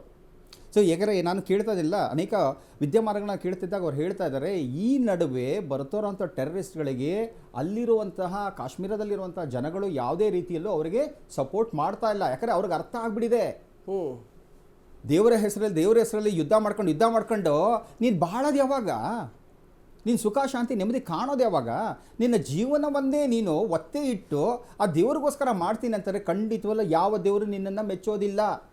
ನೀನು ಮಾಡುವಂಥ ಕುಕೃತ್ಯಗಳನ್ನು ಆ ದೇವರು ಮೆಚ್ತಾನೆ ಅಂತಂದರೆ ದೇವರು ಹೆಂಗೆ ಸರ್ ಆಗ್ತಾನೆ? ದೇವರು ದಯಾಮಯ ಅಂತ ನಾವೆಲ್ಲ ಕೇಳಿರೋದು. ದೇವರು ದಯಾಮಯ, ದೇವರು ಎಲ್ರಿಗೂ ಕೂಡ ಬಾಳುವಂಥ ಹಕ್ಕನ್ನು ಕೊಟ್ಟಿದ್ದಾನೆ. ಅಂಥದ್ರಲ್ಲಿ ನೀವೊಂದಷ್ಟು ಜನಾಂಗದವರು ಮಾತ್ರ ನಾವು ಮಾತ್ರ ಬಾಳಬೇಕು, ಉಳಿದವ್ರು ಯಾರೂ ಇರಬಾರ್ದು ಅನ್ನೋ ರೀತಿ ಮನೋಭಾವದಲ್ಲಿ ನೀವು ಬಂದಾಗ ಹೆಂಗಾಗುತ್ತೆ? ಸೊ ಇದೇನಾಗ್ಬಿಟ್ಟಿದೆ, ಹೈಬ್ರಿಡ್ ಆಗಿಬಿಟ್ಟಿದೆ. ಏನು ಮಾಡೋಕ್ಕಾಗತ್ತೆ? ಇವಾಗ ಇಲ್ಲಿ ನಾನು ನನ್ನ ದೇಶದ ಪರವಾಗಿ ಮಾತಾಡೋಕ್ಕೆ ಬಂದಿರ್ಬೋದು, ಆದರೆ ಮಾತಾಡಲ್ಲಿ ತಿರುಚಿ ಒಂದಷ್ಟು ನನ್ನ ದೇಶಕ್ಕೆ ಅಹಿತವನ್ನು ತರೋ ರೀತಿಯಲ್ಲೂ ಕೂಡ ನಾನು ಮಾತಾಡ್ಬೋದಲ್ವಾ? ನೀವೇನೇ ಕರೆಸಿದ್ದೀರಾ ನನ್ನ? ಏನಾಗಿದೆಯೋ ಅದ್ರ ಬಗ್ಗೆ ನಿಮ್ಮ ಅನಾಲಿಸಿಸ್ ಏನಿದೆ, ನಿಮ್ಮ ಅನಿಸಿಕೆಗಳೇನಿದೆ ಅಂತ ಕೊಡಿ ಅಂತ ಹೇಳ್ಬೋದು. ನಾನು ಅದು ಬಿಟ್ಬಿಟ್ಟು ಇವಾಗ ಭದ್ರತಾ ವೈಫಲ್ಯ ಆಗೋಯ್ತು, ನಮ್ಮ ಮಿಲಿಟರಿಯವ್ರು ನಿದ್ದೆ ಮಾಡಿಬಿಟ್ರು, ಪೊಲೀಸ್ನವ್ರು ನಿದ್ದೆ ಮಾಡಿಬಿಟ್ರು. ಅಲ್ರಿ, ಅಷ್ಟು ದೊಡ್ಡ ಜಾಗದಲ್ಲಿ ಆ ಕಾಡಲ್ಲಿ ಎಲ್ಲೆಲ್ಲೋ ಔತ್ಕೊಂಡ್ಬಂದ್ರೆ ಅದೇನೋ 1000 ಜನ ಒಟ್ಟಿಗೆ ಬಂದರೆ ಅರ್ಥ ಆಗುತ್ತಪ್ಪ. ಹೌದಪ್ಪ, 1000 ಜನ ಬಂದರೆ 100 ಜನ ಒಟ್ಟಿಗೆ ಬಂದಿದ್ದಾರೆ, ಎಸ್ ಅಂತ ಗೊತ್ತಾಗುತ್ತೆ. ಇವನ್ನೆಲ್ಲ ಅದಕ್ಕೆ ಹೇಳ್ತಲ್ಲ, ರಣಹೇಡಿಗಳ ಥರ ಬಂದಿರೋಂಥವ್ರು. ಇದರಲ್ಲಿ ಭದ್ರತಾ ವೈಫಲ್ಯ ಅಂತ ಯಾವನಾರು ಮಾತಾಡಿದ್ರೆ ಅವನಿಗೆ ನಿಜವಾಗ್ಲೂ ದೇಶಾಭಿಮಾನ ಇಲ್ಲ, ದೇಶಭಕ್ತಿನೂ ಇಲ್ಲ. ಇವರೆಲ್ಲ ಅವಕಾಶವಾದಿಗಳು. ದೇಶದ ಪ್ರಗತಿ ನಮ್ಮದೇನಿದೆಯಲ್ಲ, ಇವತ್ತು ಇಡೀ ಪ್ರಪಂಚ ಭಾರತದ ಕಡೆ ತಿರುಗಿ ನೋಡ್ತಾ ಇದೆ. ದೇಶ ಎಷ್ಟು ಚೆನ್ನಾಗಿ ಬೆಳೀತಾ ಇದೆ ಅಂತ. ಇವರಿಗೆಲ್ಲ ಎಲ್ಲಾದರೂ ಒಲ್ಲದ ಗಂಡನಿಗೆ ಮೊಸರಲ್ಲೂ ಕಲ್ಲು ಅಂತಂತಾರಲ್ಲ, ಆ ಥರ ಅಯೋಗ್ಯ ಮನಸ್ಥಿತಿ ಇರೋವಂಥವ್ರು ಮಾತ್ರ ಮಾತಾಡುವಂಥ ಮಾತು ಭದ್ರತೆಯಲ್ಲಿ ವೈಫಲ್ಯ ಆಗಿಬಿಟ್ಟಿದೆ ಅಂತ ಮಾತಾಡ್ಕೊತಾ ಇರ್ತಾರೆ. ಯೋಚನೆ ಮಾಡಬೇಕು, ಅವ್ರ ಮನೇಲಿ ಬರೋಂಥ ಇಲಿ ಹೆಗ್ಣನೇ ಅವ್ರ ಕೈಲಿ ನೋಡ್ಕೊಳಕ್ಕಾಗಲ್ಲ ಅಂತಂದರೆ ಇಂಥ ದರಿದ್ರದವರು ಟೆರರಿಸ್ಟ್ಗಳು ಬರ್ಬೇಕಾದ್ರೆ ಇವ್ರು ಮಾಡೋ ಕೆಲಸ ಮಾಡ್ತಾ ಇರ್ತಾರೆ. ಹೇಳ್ತಾ ಇದ್ದಲ್ಲ, ಹೈಬ್ರಿಡ್ ಕಳ್ಳರು ಜೊತೆಗೆ ಬರ್ತಾರೆ, ಜೊತೆಗೆ ಇರ್ತಾರೆ, ಯಾವಾಗ ಬೆನ್ನಿಗೆ ಚೂರಿ ಆಗ್ತಾರೆ ಗೊತ್ತಾಗಲ್ಲ. ಕರೆಕ್ಟ್. ಈ ರೀತಿ ಆಗಿರೋಂಥದ್ದು ಇವತ್ತು ಪರಿಸ್ಥಿತಿ. ಯೋಚನೆ ಮಾಡಬೇಕು ಜನ. ಹೌದು, ನನ್ನ ಮನೆಯಲ್ಲೇ ಒಂದು ಅದೇ ಹೇಳ್ತಿಲ್ಲ, ಇಲಿ ಹೆಗ್ಣ ಯಾವಾಗ ಬಂತು ಗೊತ್ತಾಗಲ್ಲ. ಭದ್ರತೆ ವೈಫಲ್ಯ, ನೀನು ನೋಡ್ಕೊಳ್ಳಿಲ್ವಾ? ಇಲ್ಲಿ ಇಂಟೆಲಿಜೆನ್ಸು, ಇಲಿ ಹೆಗಣೆ ಇವುಗಳಷ್ಟೇ. ಇಲಿ ಹೆಗಣೆಗಳೇ ಬಂದಿರೋದು, ಇಲ್ಲಿ ವೀರಾವೇಶದಿಂದ ಬಂದಿರುತ್ತಾ ಹುಲಿ ಸಿಂಹಗಳಲ್ಲ, ಇಲಿ ಹೆಗಣೆಗಳೇ ಬಂದಿರುವಂಥದ್ದು. ಇಲಿ ಹೆಗಣೆಗಳು ಬಂದು ಈ ಥರ ಮಾಡಿದೆ. ಹುಲಿ ಸಿಂಹಗಳು ಧೈರ್ಯವಾಗಿ ಬರ್ತವೆ. ನೋಡಿ, ನಾವು ಹೋಗ್ತೀವಲ್ಲ, ನಾವು ಧೈರ್ಯವಾಗಿ ಹೋಗ್ತೀವಿ, ಬಾರ್ಂದ್ರು ಅದೇನಿದೆ ನೋಡೋಣ ಅಂತ. ಇವು ಇಲಿ ಹೆಗಣೆಗಳು ಹಿಂದಿಂದನೇ ಓಡ್ ಬರ್ತವೆ, ಬಿಲ್ದಿಂದ ಓಡ್ ಬರ್ತವೆ. ಇವೆಲ್ಲ ಹಂಗೇನೆ, ಬಿಲ್ದಿಂದ ಬಂದು ಮಾಡೋದು ಮತ್ತೆ ಬಿಲ್ಗೆ ಹೋಗಿ ಸೇರ್ಕೊಂಬಿಟ್ಟವೆ. ನಮ್ಮವ್ರು ಬಿಡಲ್ಲ, ಹೋಗ್ತಾರೆ, ಮಾಡ್ತಾರೆ. ಅವ್ರಿಗೆ ಏನು ತಕ್ಕ ಶಾಸ್ತಿ ಕೊಡಬೇಕು ಮಾಡ್ತಾರೆ. ಉತ್ಕರ್ಷ್, ಮತ್ತೊಂದು ಪ್ರಶ್ನೆ ಬರುತ್ತೆ ನೋಡಿ. ಈಗ ಪ್ಯಾಲೆಸ್ತೈನಲ್ಲಿ ಏನೋ ನಡೀತು ಅಂತ ಹೇಳಿದ್ರೆ ಒಂದಿಷ್ಟು ಬಂದು ಪ್ರತಿಭಟನೆ ಮಾಡ್ತಾರೆ. ಈಗ ಇಂತಹ ಘಟನೆಗಳು ಅಥವಾ ಟೆರರ್ ಅಟ್ಯಾಕ್ ನಡೆದಂತಹ ಸಂದರ್ಭದಲ್ಲಿ ನಮ್ಮ ದೇಶದಲ್ಲೇ ಇರುವಂಥ ಮುಸಲ್ಮಾನ್ ಸಮುದಾಯ ಕಣಿಸಲ್ಲ, ರಿಯಾಕ್ಟ್ ಮಾಡಲ್ಲ, ಒಂದು ಪ್ರತಿಭಟನೆ ಮಾಡಲ್ಲ, ಇಲ್ಲ ನಾವು ಕೂಡ ಕೇಂದ್ರ ಸರ್ಕಾರದ ಪರವಾಗಿದ್ದೀವಿ ಅನ್ನೋ ರೀತಿಯಾಗಿ ಪ್ರತಿಭಟನೆ ಬರೋದಿಲ್ಲ. ಬಟ್ ಎಲ್ಲೋ ಬೇರೆ ದೇಶದಲ್ಲಿ ಏನಾದರೂ ಆಗ್ಬಿಡುತ್ತೆ, ಅವ್ರ ಪರವಾಗಿದ್ದೀವಿ ಅಂತ ದೊಡ್ಡ ಕ್ಯಾಂಡಲ್ ಇಸ್ಕೊಂಡು ಅಭಿಯಾನ ಮಾಡ್ತಾರೆ. ಯಾಕೆ ಹಿಂಗೆ? ಅಲ್ಲ ನೋಡಿ, ಒಂದು ಬಹಳ ಸ್ಪಷ್ಟ, ನೀವು ಇಸ್ಲಾಂ ಮಾನಸಿಕತೆಯನ್ನು ನೀವು ಓದೋವಂಥ ಒಂದು ಪ್ರಕ್ರಿಯೆ ಇಟ್ಕೊಂಡಾಗ ಅಥವಾ ಇಸ್ಲಾಂ ಹೇಗೆ ಹುಡ್ತು ಅನ್ನೋವಂಥದ್ದು ನೋಡಿದಾಗ ಅವ್ರಿಗೆ ಭಾಳ ಸ್ಪಷ್ಟವಾಗಿ ಧರ್ಮ ಅನ್ನುವಂಥದ್ದು ಅವ್ರಿಗೆ ಮೊದಲ ಆದ್ಯತೆ ಇರ್ತಕ್ಕಂಥದ್ದು ಭಾಳ ಸ್ಪಷ್ಟ. ಇದರಲ್ಲೇನು ಯಾವುದೇ ರೀತಿಯ ಅನುಮಾನ ಬೇಡ. ಸೊ ಹಾಗಾಗಿ ಇವತ್ತು ನೀವು ಪ್ಯಾಲೆಸ್ಟೈನಲ್ಲಿ ಆಗ್ತಕ್ಕಂಥ ಯಾವುದೋ ಘಟನೆಯನ್ನು ಹಿಡ್ಕೊಂಡು ನೀವು MG ರೋಡಲ್ಲಿ ಹೋರಾಟಕ್ಕೆ ಬರ್ತೀರಾ. ಆದರೆ ಇವತ್ತು ಅದೇ ನಮ್ಮ ದೇಶದ ನಾಗರಿಕರ ಮೇಲೆ ಆಗಿರ್ತಕ್ಕಂಥ ಗುಂಡಿನ ದಾಳಿ ಏನಿದೆ, ಯಾಕೆ ನಿಮ್ಮ ಧರ್ಮದವ್ರು ಮಾಡಿದ್ದವ್ರು ಎನ್ನುವ ಕಾರಣಕ್ಕೆ ನಿಮಗೆ ಅದನ್ನು ಖಂಡನೆ ಮಾಡುವಂಥ ತಾಕತ್ತಾಗಲಿ ಶಕ್ತಿ ಆಗಲಿ ಬದ್ಧತೆ ಇಲ್ವಾ ನಿಮಗೆ? ಹಾಗಾದರೆ ನೀವು ಯಾವ ಸಂದೇಶವನ್ನು ಕೊಡ್ಲಿಕ್ಕೆ ಹೋಗ್ತಾ ಇದ್ದೀರಾ? ಭಾರತ ದೇಶಕ್ಕಿಂತ ನಿಮಗೆ ನಿಮ್ಮ ಧರ್ಮವನ್ನೇ ನೀವು ಆಚರಣೆ ಮಾಡ್ತಕ್ಕಂಥದ್ದು ಅಷ್ಟು ಪ್ರಾಮುಖ್ಯತೆಯನ್ನು ಪಡ್ಕೊಳ್ಳುತ್ತದೆ. ಯಾಕಂದರೆ ಈ ಘಟನೆ ನೋಡಿದಾಗ ನನಗೆ ಒಂದು ಘಟನೆ ನೆನಪಿಗೆ ಬರ್ತದೆ. ಸ್ವಾತಂತ್ರ್ಯ ಹೋರಾಟದ ಸಂದರ್ಭದಲ್ಲಿ ಒಬ್ಬ ಮೌಲಾನಾ ಅಬ್ದುಲ್ ಕಲಾಂ ಆಜಾದ್ ಎನ್ನುವಂಥ ಒಬ್ಬ ದೊಡ್ಡ ಸ್ವಾತಂತ್ರ್ಯ ಹೋರಾಟಗಾರ ಇರ್ತಾರೆ. ಅವರು ಟ್ರೈನ್ನಲ್ಲಿ ಅವ್ರು ಟ್ರಾವೆಲ್ ಮಾಡ್ತಿರ್ಬೇಕಾದ್ರೆ ಯಾವುದೋ ಒಬ್ಬ ಭಾರತದ ಒಬ್ಬ ದೊಡ್ಡ ಸ್ವಾತಂತ್ರ್ಯ ಹೋರಾಟಗಾರರು, ಅವ್ರ ಹೆಸರು ನಂಗೆ ನೆನಪಿಗೆ ಬರುತ್ತಲ್ಲ, ಅವ್ರು ಕೇಳ್ತಾರೆ ಏನ್ರಿ ದೇಶದಲ್ಲಿ ಎಲ್ಲ ಕೂಡ ಆಗ ಬಿಳಿ ಟೋಪಿಯನ್ನು ಹಾಕೊಳ್ತಕ್ಕಂಥದ್ದು ಒಂದು ಗಾಂಧಿ ಟೋಪಿ ಅಂತ ಹೇಳ್ತೀವಿ, ಅದೆಲ್ಲವೂ ತುಂಬಾ ಕ್ರೇಜ್ ಇತ್ತು, ಎಲ್ಲರೂ ಗಾಂಧಿ ಟೋಪಿ ಹಾಕೊಳ್ತಾ ಇದ್ದಾರೆ, ನೀವು ನೋಡಿದ್ರೆ ಯಾವುದೋ ನಿಮ್ಮ ಅರೇಬಿಕ್ ಸ್ಟೈಲಲ್ಲಿ ಇರ್ತಕ್ಕಂಥ ಟೋಪಿಯನ್ನು ಹಾಕೊಂಡಿದ್ದೀರಲ್ಲ ಅಂತೆಲ್ಲ ಅವ್ರು ಪ್ರಶ್ನೆ ಮಾಡಿದಾಗ ಬಹಳ ಸ್ಪಷ್ಟವಾಗಿ ಮೌಲಾನಾ ಅಬ್ದುಲ್ ಕಲಾಂ ಆಜಾದ್ ಹೇಳ್ತಾರೆ, ನನಗೆ ಮೊದಲು ಪ್ರಾಮುಖ್ಯತೆ ಇರ್ತಕ್ಕಂಥದ್ದು ನನ್ನ ಧರ್ಮ, ಇಸ್ಲಾಂ ಧರ್ಮ, ಆನಂತರ ಈ ಗಾಂಧಿ ಟೋಪಿ ಇರ್ಬೋದು, ನನ್ನ ದೇಶದ ಈ ಚಿಂತನೆಗಳಂತ ಬಹಳ ಸ್ಪಷ್ಟವಾಗಿ ಅವತ್ತೇ ಹೇಳ್ತಾರೆ. ಸೊ ಹಾಗಾಗಿ ಆ ಮಾನಸಿಕತೆ ಅನ್ನುವಂಥದ್ದು ಅವರ ರಕ್ತದಲ್ಲಿದೆ. ಸೊ ಹಾಗಾಗಿ ಇದನ್ನ ನೀವು, ನಾನು ಅದೇ ಹೇಳ್ತಕ್ಕಂಥದ್ದು, ರಾಜಕೀಯ ಸಿದ್ಧಾಂತಗಳು, ನೀವು ಭದ್ರತಾ ವೈಫಲ್ಯ, ಇಲ್ಲಿ ರಾಜಕೀಯ ಮಾಡಿಕೊಂಡು ನಾನು ಮೋದಿಯವರನ್ನು ಟೀಕೆ ಮಾಡಬೇಕು, ನನ್ನ ರಾಜಕೀಯ ಲಾಭವನ್ನು ಪಡ್ಕೊಳ್ಬೇಕೆನ್ನುವಂಥ ಲೆಕ್ಕಾಚಾರಗಳನ್ನು ಬಿಟ್ಬಿಡಿ. ಇದು ಸ್ಪಷ್ಟವಾಗಿ ಯಾರೂ ಕೂಡ ಒಪ್ಕೊಳ್ಳಿಕ್ಕೆ ಸಾಧ್ಯ. ಡೊನಾಲ್ಡ್ ಟ್ರಂಪ್ ಟ್ವೀಟ್ ಮಾಡ್ತಾರೆ, ವ್ಲಾಡಿಮಿರ್ ಪುಟಿನ್ ಟ್ವೀಟ್ ಮಾಡ್ತಾರೆ, ಈ ರೀತಿಯ ಘಟನೆ ಆಗಿರ್ತಕ್ಕಂಥದ್ದು ಅಕ್ಷಮ್ಯ ಅಪರಾಧ, ನಾವು ನಿಮ್ಮ ಜೊತೆ ನಿಂತ್ಕೊಳ್ತೀವಿ ಅಂತ. ಆದರೆ ಇವತ್ತು ಇಲ್ಲೇ ಇರ್ತಕ್ಕಂಥ ಮುಸಲ್ಮಾನರು ಯಾರೂ ಕೂಡ ಧ್ವನಿ ಎತ್ತುತ್ತಾ ಇಲ್ಲ. ಎಲ್ಲೋ ಪ್ಯಾಲೆಸ್ಟೈನಲ್ಲಿ ಆದಾಗ ಇವತ್ತು ಈ ದೇಶದ ಒಬ್ಬ ಸೋಕಾಲ್ಡ್ ದೊಡ್ಡ ಕುಟುಂಬದ ಒಬ್ಬ ನಾಯಕಿ ಆ ಬ್ಯಾಗನ್ನು ಹಾಕೊಂಡು ಫ್ರೀ ಪ್ಯಾಲೆಸ್ಟೈನ್ ಎನ್ನುವಂಥ ಬ್ಯಾಗ್ ಹಾಕೊಂಡ್ಬರ್ತಾರೆ. ಇವತ್ತು ಯಾರಿಗೂ ಕೂಡ ಮಾತನಾಡುವಂಥ ನೈತಿಕತೆ ಆಗಲಿ, ಒಂದು ತಾಕತ್ತಾಗಲಿ, ಬದ್ಧತೆ ಇಲ್ವಾ? ಇದು ಬಹಳ ಸ್ಪಷ್ಟವಾಗಿ ಇದನ್ನು ನಾವು ಯಾವುದೇ ಕಾರಣಕ್ಕೂ ರಿಸೀವಿಂಗ್ ಎಂಡಲ್ಲಿ ಇದ್ದೀವಿ. ಇದು ಪದೇ ಪದೇ ಆಗ್ತಾನೆ ಇದೆ. ನೀವು ಹೋಗ್ತೀರಾ, ಹಿಂದೂಗಳು ಓಡಿಸ್ಕೊಂಡ್ಬರ್ತೀವಿ ಅಂದರೆ, ಹಿಂದೂಗಳು ಅಂತಂದ್ರೆ ಅಷ್ಟು ತಾತ್ಸಾರನ? ಯಾಕಂದ್ರೆ ಹಿಂದೂ ಸಮಾಜ ಎಂತೆಂಥ ಮಹಾನ್ ವೀರರಿಗೆ ಜನ್ಮ ಕೊಟ್ಟಿರ್ತಕ್ಕಂಥದ್ದು. ಶಿವಾಜಿ ಮಹಾರಾಜರ ಹೆಸರನ್ನ ನೆನೆಸ್ಕೊಂಡ್ರೆ ಔರಂಗಜೇಬನಿಗೆ ನಿದ್ದೆ ಬರ್ತಾ ಇರಲಿಲ್ಲ, ಅವ್ನಿಗೆ ನಿದ್ದೆ ಬರ್ತಾ ಇರಲಿಲ್ಲ. ಅವ್ರ ಕನ್ಸಲ್ಲಿ ಕೂಡ ಶಿವಾಜಿ ಮಹಾರಾಜರು ಅಷ್ಟು ಕಾಟವನ್ನು ಕೊಡ್ತಾ ಇದ್ರು. ಅಂತ ಮಹಾಪುರುಷರಿಗೆ ಜನ್ಮ ಕೊಟ್ಟಿರ್ತಕ್ಕಂಥ ಹಿಂದೂ ಸಮಾಜವನ್ನ ಇವತ್ತು ಈ ರೀತಿ ಇಷ್ಟು ನಾವು ವೀಕ್ ಆಗ್ಬಿಟ್ಟಿದೀವಿ ಅಂತ ನನಗೆ ಕೆಲವೊಂದ್ಸತಿ ಪ್ರಶ್ನೆ ಬರುತ್ತೆ ಈ ಘಟನೆಗಳನ್ನು ನೋಡ್ತಾ ಇದ್ದಾಗ. ಇದೇ ರೀತಿ ಪುಲ್ವಾಮಾದಲ್ಲಿ ಆದಾಗ ಅವ್ರು ರಿಸೀವಿಂಗ್ ಎಂಡ್, ಆನಂತರ ನೀವು ಆಕ್ಷನ್ ಅನ್ನು ತಗೊಳ್ತೀರಾ, ಎಲ್ಲವೂ ಸರಿ. ಆದ್ರೆ ಇದು ಹಾಕ್ತಕ್ಕಂಥದ್ದು ಯಾಕೆ? ಎಲ್ಲೋ ನೀವು ಪಾಕಿಸ್ತಾನದಲ್ಲಿ ಆದ್ರೆ ಅದೊಂದು ರೀತಿ, ನಮ್ಮದೇ ಪುಣ್ಯ ಭೂಮಿಯಲ್ಲಿ ಇವತ್ತು ಈ ರೀತಿಯ ಘಟನೆಗಳನ್ನು ನಾವು ಫೇಸ್ ಮಾಡ್ತೀವಿ ಅಂತಂದ್ರೆ ನಮಗೆ ಪ್ರಶ್ನೆ ಬರುತ್ತೆ. ಇವತ್ತು ಎಷ್ಟೋ ಜನ ಸೋಷಿಯಲ್ ಮೀಡಿಯಲ್ಲಿ ನೋಡ್ತಾ ಇದ್ದೀನಿ, ಎಲ್ಲ ಬರ್ಕೋತಾ ಇದ್ದಾರೆ, ಎಷ್ಟು ದಿವಸ ಅಂತ ಈ ಕ್ರೌರ್ಯವನ್ನು ಒಪ್ಕೋಬೇಕು? ಕಾಶ್ಮೀರ ಅನ್ನುವಂಥದ್ದು ನಮಗೆ ಸೇರಿದಂಥದ್ದು, ಪಾಕಿಸ್ತಾನದ ಭಾಗ ಅಲ್ಲ. ಆದರೆ ಇವತ್ತು ಬಹಳ ಸ್ಪಷ್ಟವಾಗಿ ಹೇಳ್ತೀನಿ, ಯಾವ ಕಾಂಗ್ರೆಸ್ ಗೌರ್ಮೆಂಟ್ ಇನಿಷಿಯಲ್ ಡೇಸಲ್ಲಿ ಬಂತು, ಜವಾಹರ್ಲಾಲ್ ನೆಹರು ನೇತೃತ್ವದ ಒಂದು ಸರ್ಕಾರ, ಅವರು ಮಾಡಿರ್ತಕ್ಕಂಥ ಬ್ಲಂಡರ್ಸ್ ಇಂದನೇ ಈ ಸಮಸ್ಯೆಗಳನ್ನು ಅನುಭವಿಸ್ತಾ ಇದ್ವಿ ನಾವು. ಬಹಳ ಸ್ಪಷ್ಟವಾಗಿ ಹೇಳ್ತೀನಿ, ಆ ಕ್ಲಾರಿಟಿ ಆಫ್ ಥಾಟ್ಸ್ ನಿಮ್ಗೆ ಇರಲಿಲ್ಲ ಅಂತಂದ್ರೆ ಪಾರ್ಟ್ ಆಫ್ ಕಾಶ್ಮೀರ ಹೇಗೆ ನೀವು ಪಾಕಿಸ್ತಾನಕ್ಕೆ ಬಿಟ್ಕೊಡ್ತಾ ಇದ್ರಿ? ಅವತ್ತೇ ನೀವು ಅವ್ರು ಬಗ್ಗು ಬಡ್ದಿದ್ರೆ, ಇಂದಿರಾ ಗಾಂಧಿ ಅವ್ರು ಏನು ಮಾಡಿದ್ರು, ಅಷ್ಟು ಜನ ಸೈನಿಕರು ನಿಮಗೆ ಫ್ರೀಯಾಗಿ ಸಿಕ್ಕಿದ್ರು, 111 ಜನ ಸೈನಿಕರನ್ನು ನೀವು ಹಿಡ್ಕೊಂಡ್ ಬಂದ್ರಿ, ಯಾವುದೇ ಒಂದು ಟ್ರೀಟಿ ಆಫ್ ಅಗ್ರಿಮೆಂಟ್ ಅನ್ನು ಮಾಡ್ಕೊಳ್ಳದೆ ಬಿಟ್ಕಳಿಸಿದ್ರಿ ವಾಪಸ್ ಪಾಕಿಸ್ತಾನಕ್ಕೆ, ಬಾಂಗ್ಲಾದೇಶ್ ವಿಭಜನೆ ಆದಂಥ ಸಂದರ್ಭದಲ್ಲಿ. ಅಂದ್ರೆ ನೀವು ಇಷ್ಟು ಫ್ರೀಯಾಗಿ ನೀವು ಅವರಿಗೆ ಎಲ್ಲ ರೀತಿಯ ಸತ್ಕಾರವನ್ನು ಕೊಟ್ಟಿದ್ದೀರಾ. ಮನಮೋಹನ್ ಸಿಂಗ್ ಅವ್ರು ಇರಬೇಕಾದ್ರೆ ಅಲ್ಲಿರ್ತಕ್ಕಂಥ ಮಿಲಿಟೆಂಟ್ಸ್ ಏನಿದ್ರು ಅವ್ರನ್ನೆಲ್ಲ ಕರ್ಕೊಂಬಂದು ನೀವು ಸನ್ಮಾನ ಮಾಡಿ, ಸತ್ಕಾರ ಮಾಡಿ, ಬಿರಿಯಾನಿ ಸೇವನೆ ಮಾಡ್ತಿರೋ ಅವ್ರ ಜೊತೆ. ಅಂದ್ರೆ ಯಾವ ಆಧಾರದ ಮೇಲೆ ದೇಶವನ್ನು ನಡೆಸ್ತಾ ಇದ್ದೀರಾ ನೀವು? ಯಾವ ಆಧಾರದ ಮೇಲೆ ದೇಶವನ್ನು ನಡೆಸಿದ್ರಿ ನೀವು?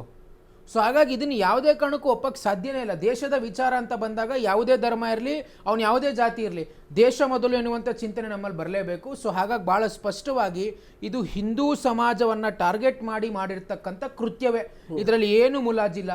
ಸೊ ಹಾಗಾಗಿ ಏನಿವತ್ತು ಪ್ಯಾಲೆಸ್ತೈನ್ ಇರ್ಬೋದು, ಹಮಾಸ್ ಇರ್ಬೋದು, ನೀವು ಇವತ್ತು ಬಹಳ ಆಶ್ಚರ್ಯಕರ ಘಟನೆ ಏನಂತಂದ್ರೆ, ಹಮಾಸ್ ಎನ್ನುವಂಥ ಭಯೋತ್ಪಾದಕ ಸಂಘಟನೆ ಪರವಾಗಿ ಇಲ್ಲಿ ಇರ್ತಕ್ಕಂಥವ್ರು ನಿಂತ್ಕೋತಾರೆ. ಹೌದು.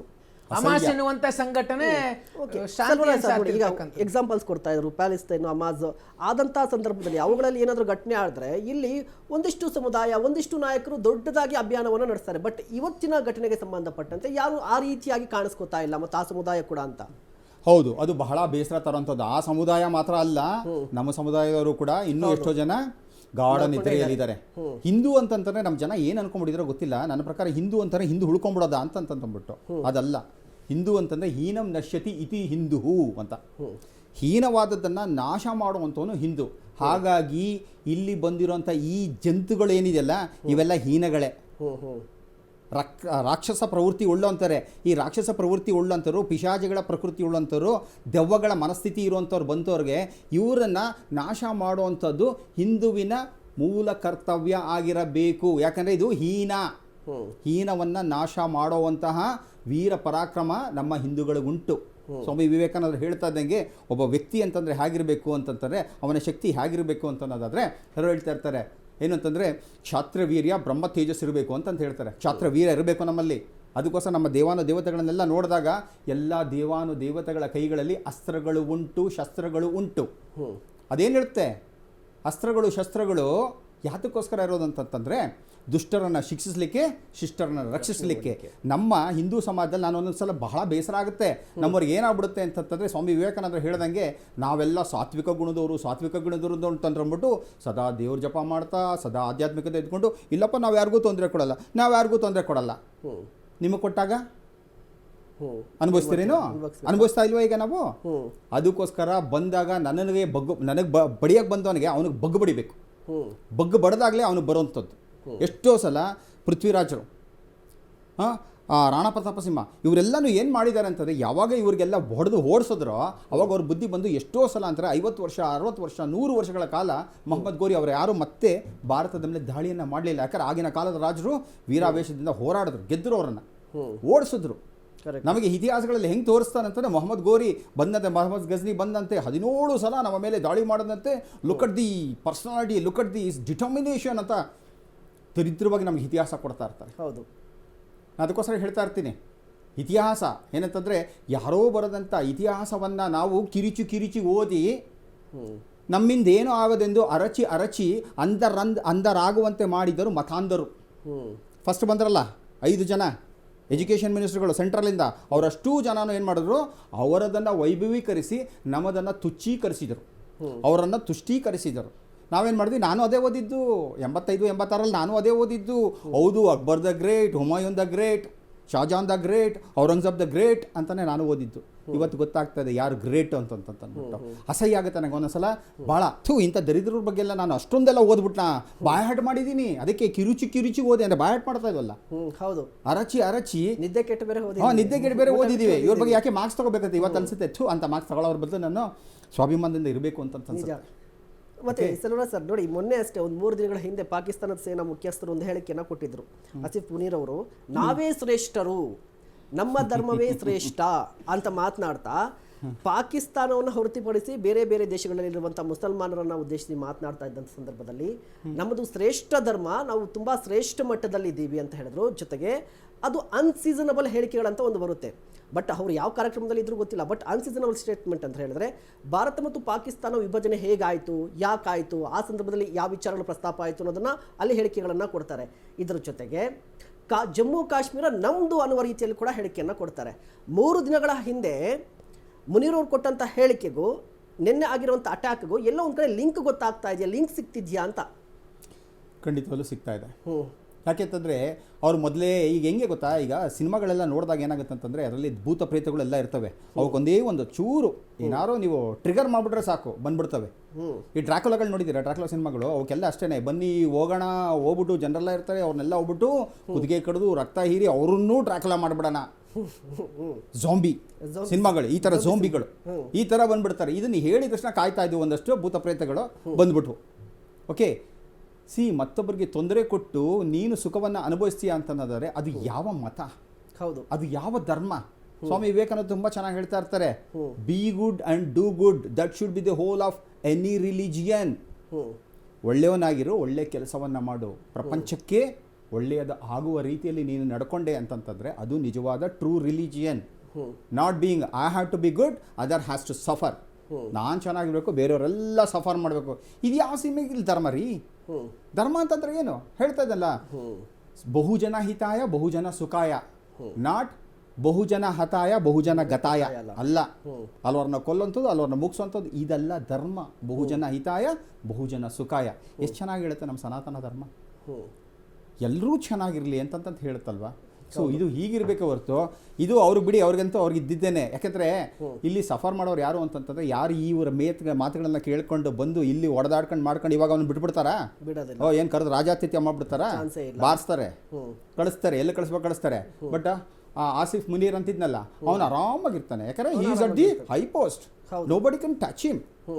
ಬಟ್ ವೇರಸ್ ಅದರ್ಸ್ ಪೀಪಲ್, ಇವ್ರುಗಳಿಗೆ ನಾನು ಅದೇ ಹೇಳ್ತೀನಿಲ್ಲ, ಎಷ್ಟೋ ಜನ ಒಂದೇ ಸಲ ಅಯ್ಯೋ ಅನ್ಸುತ್ತೆ.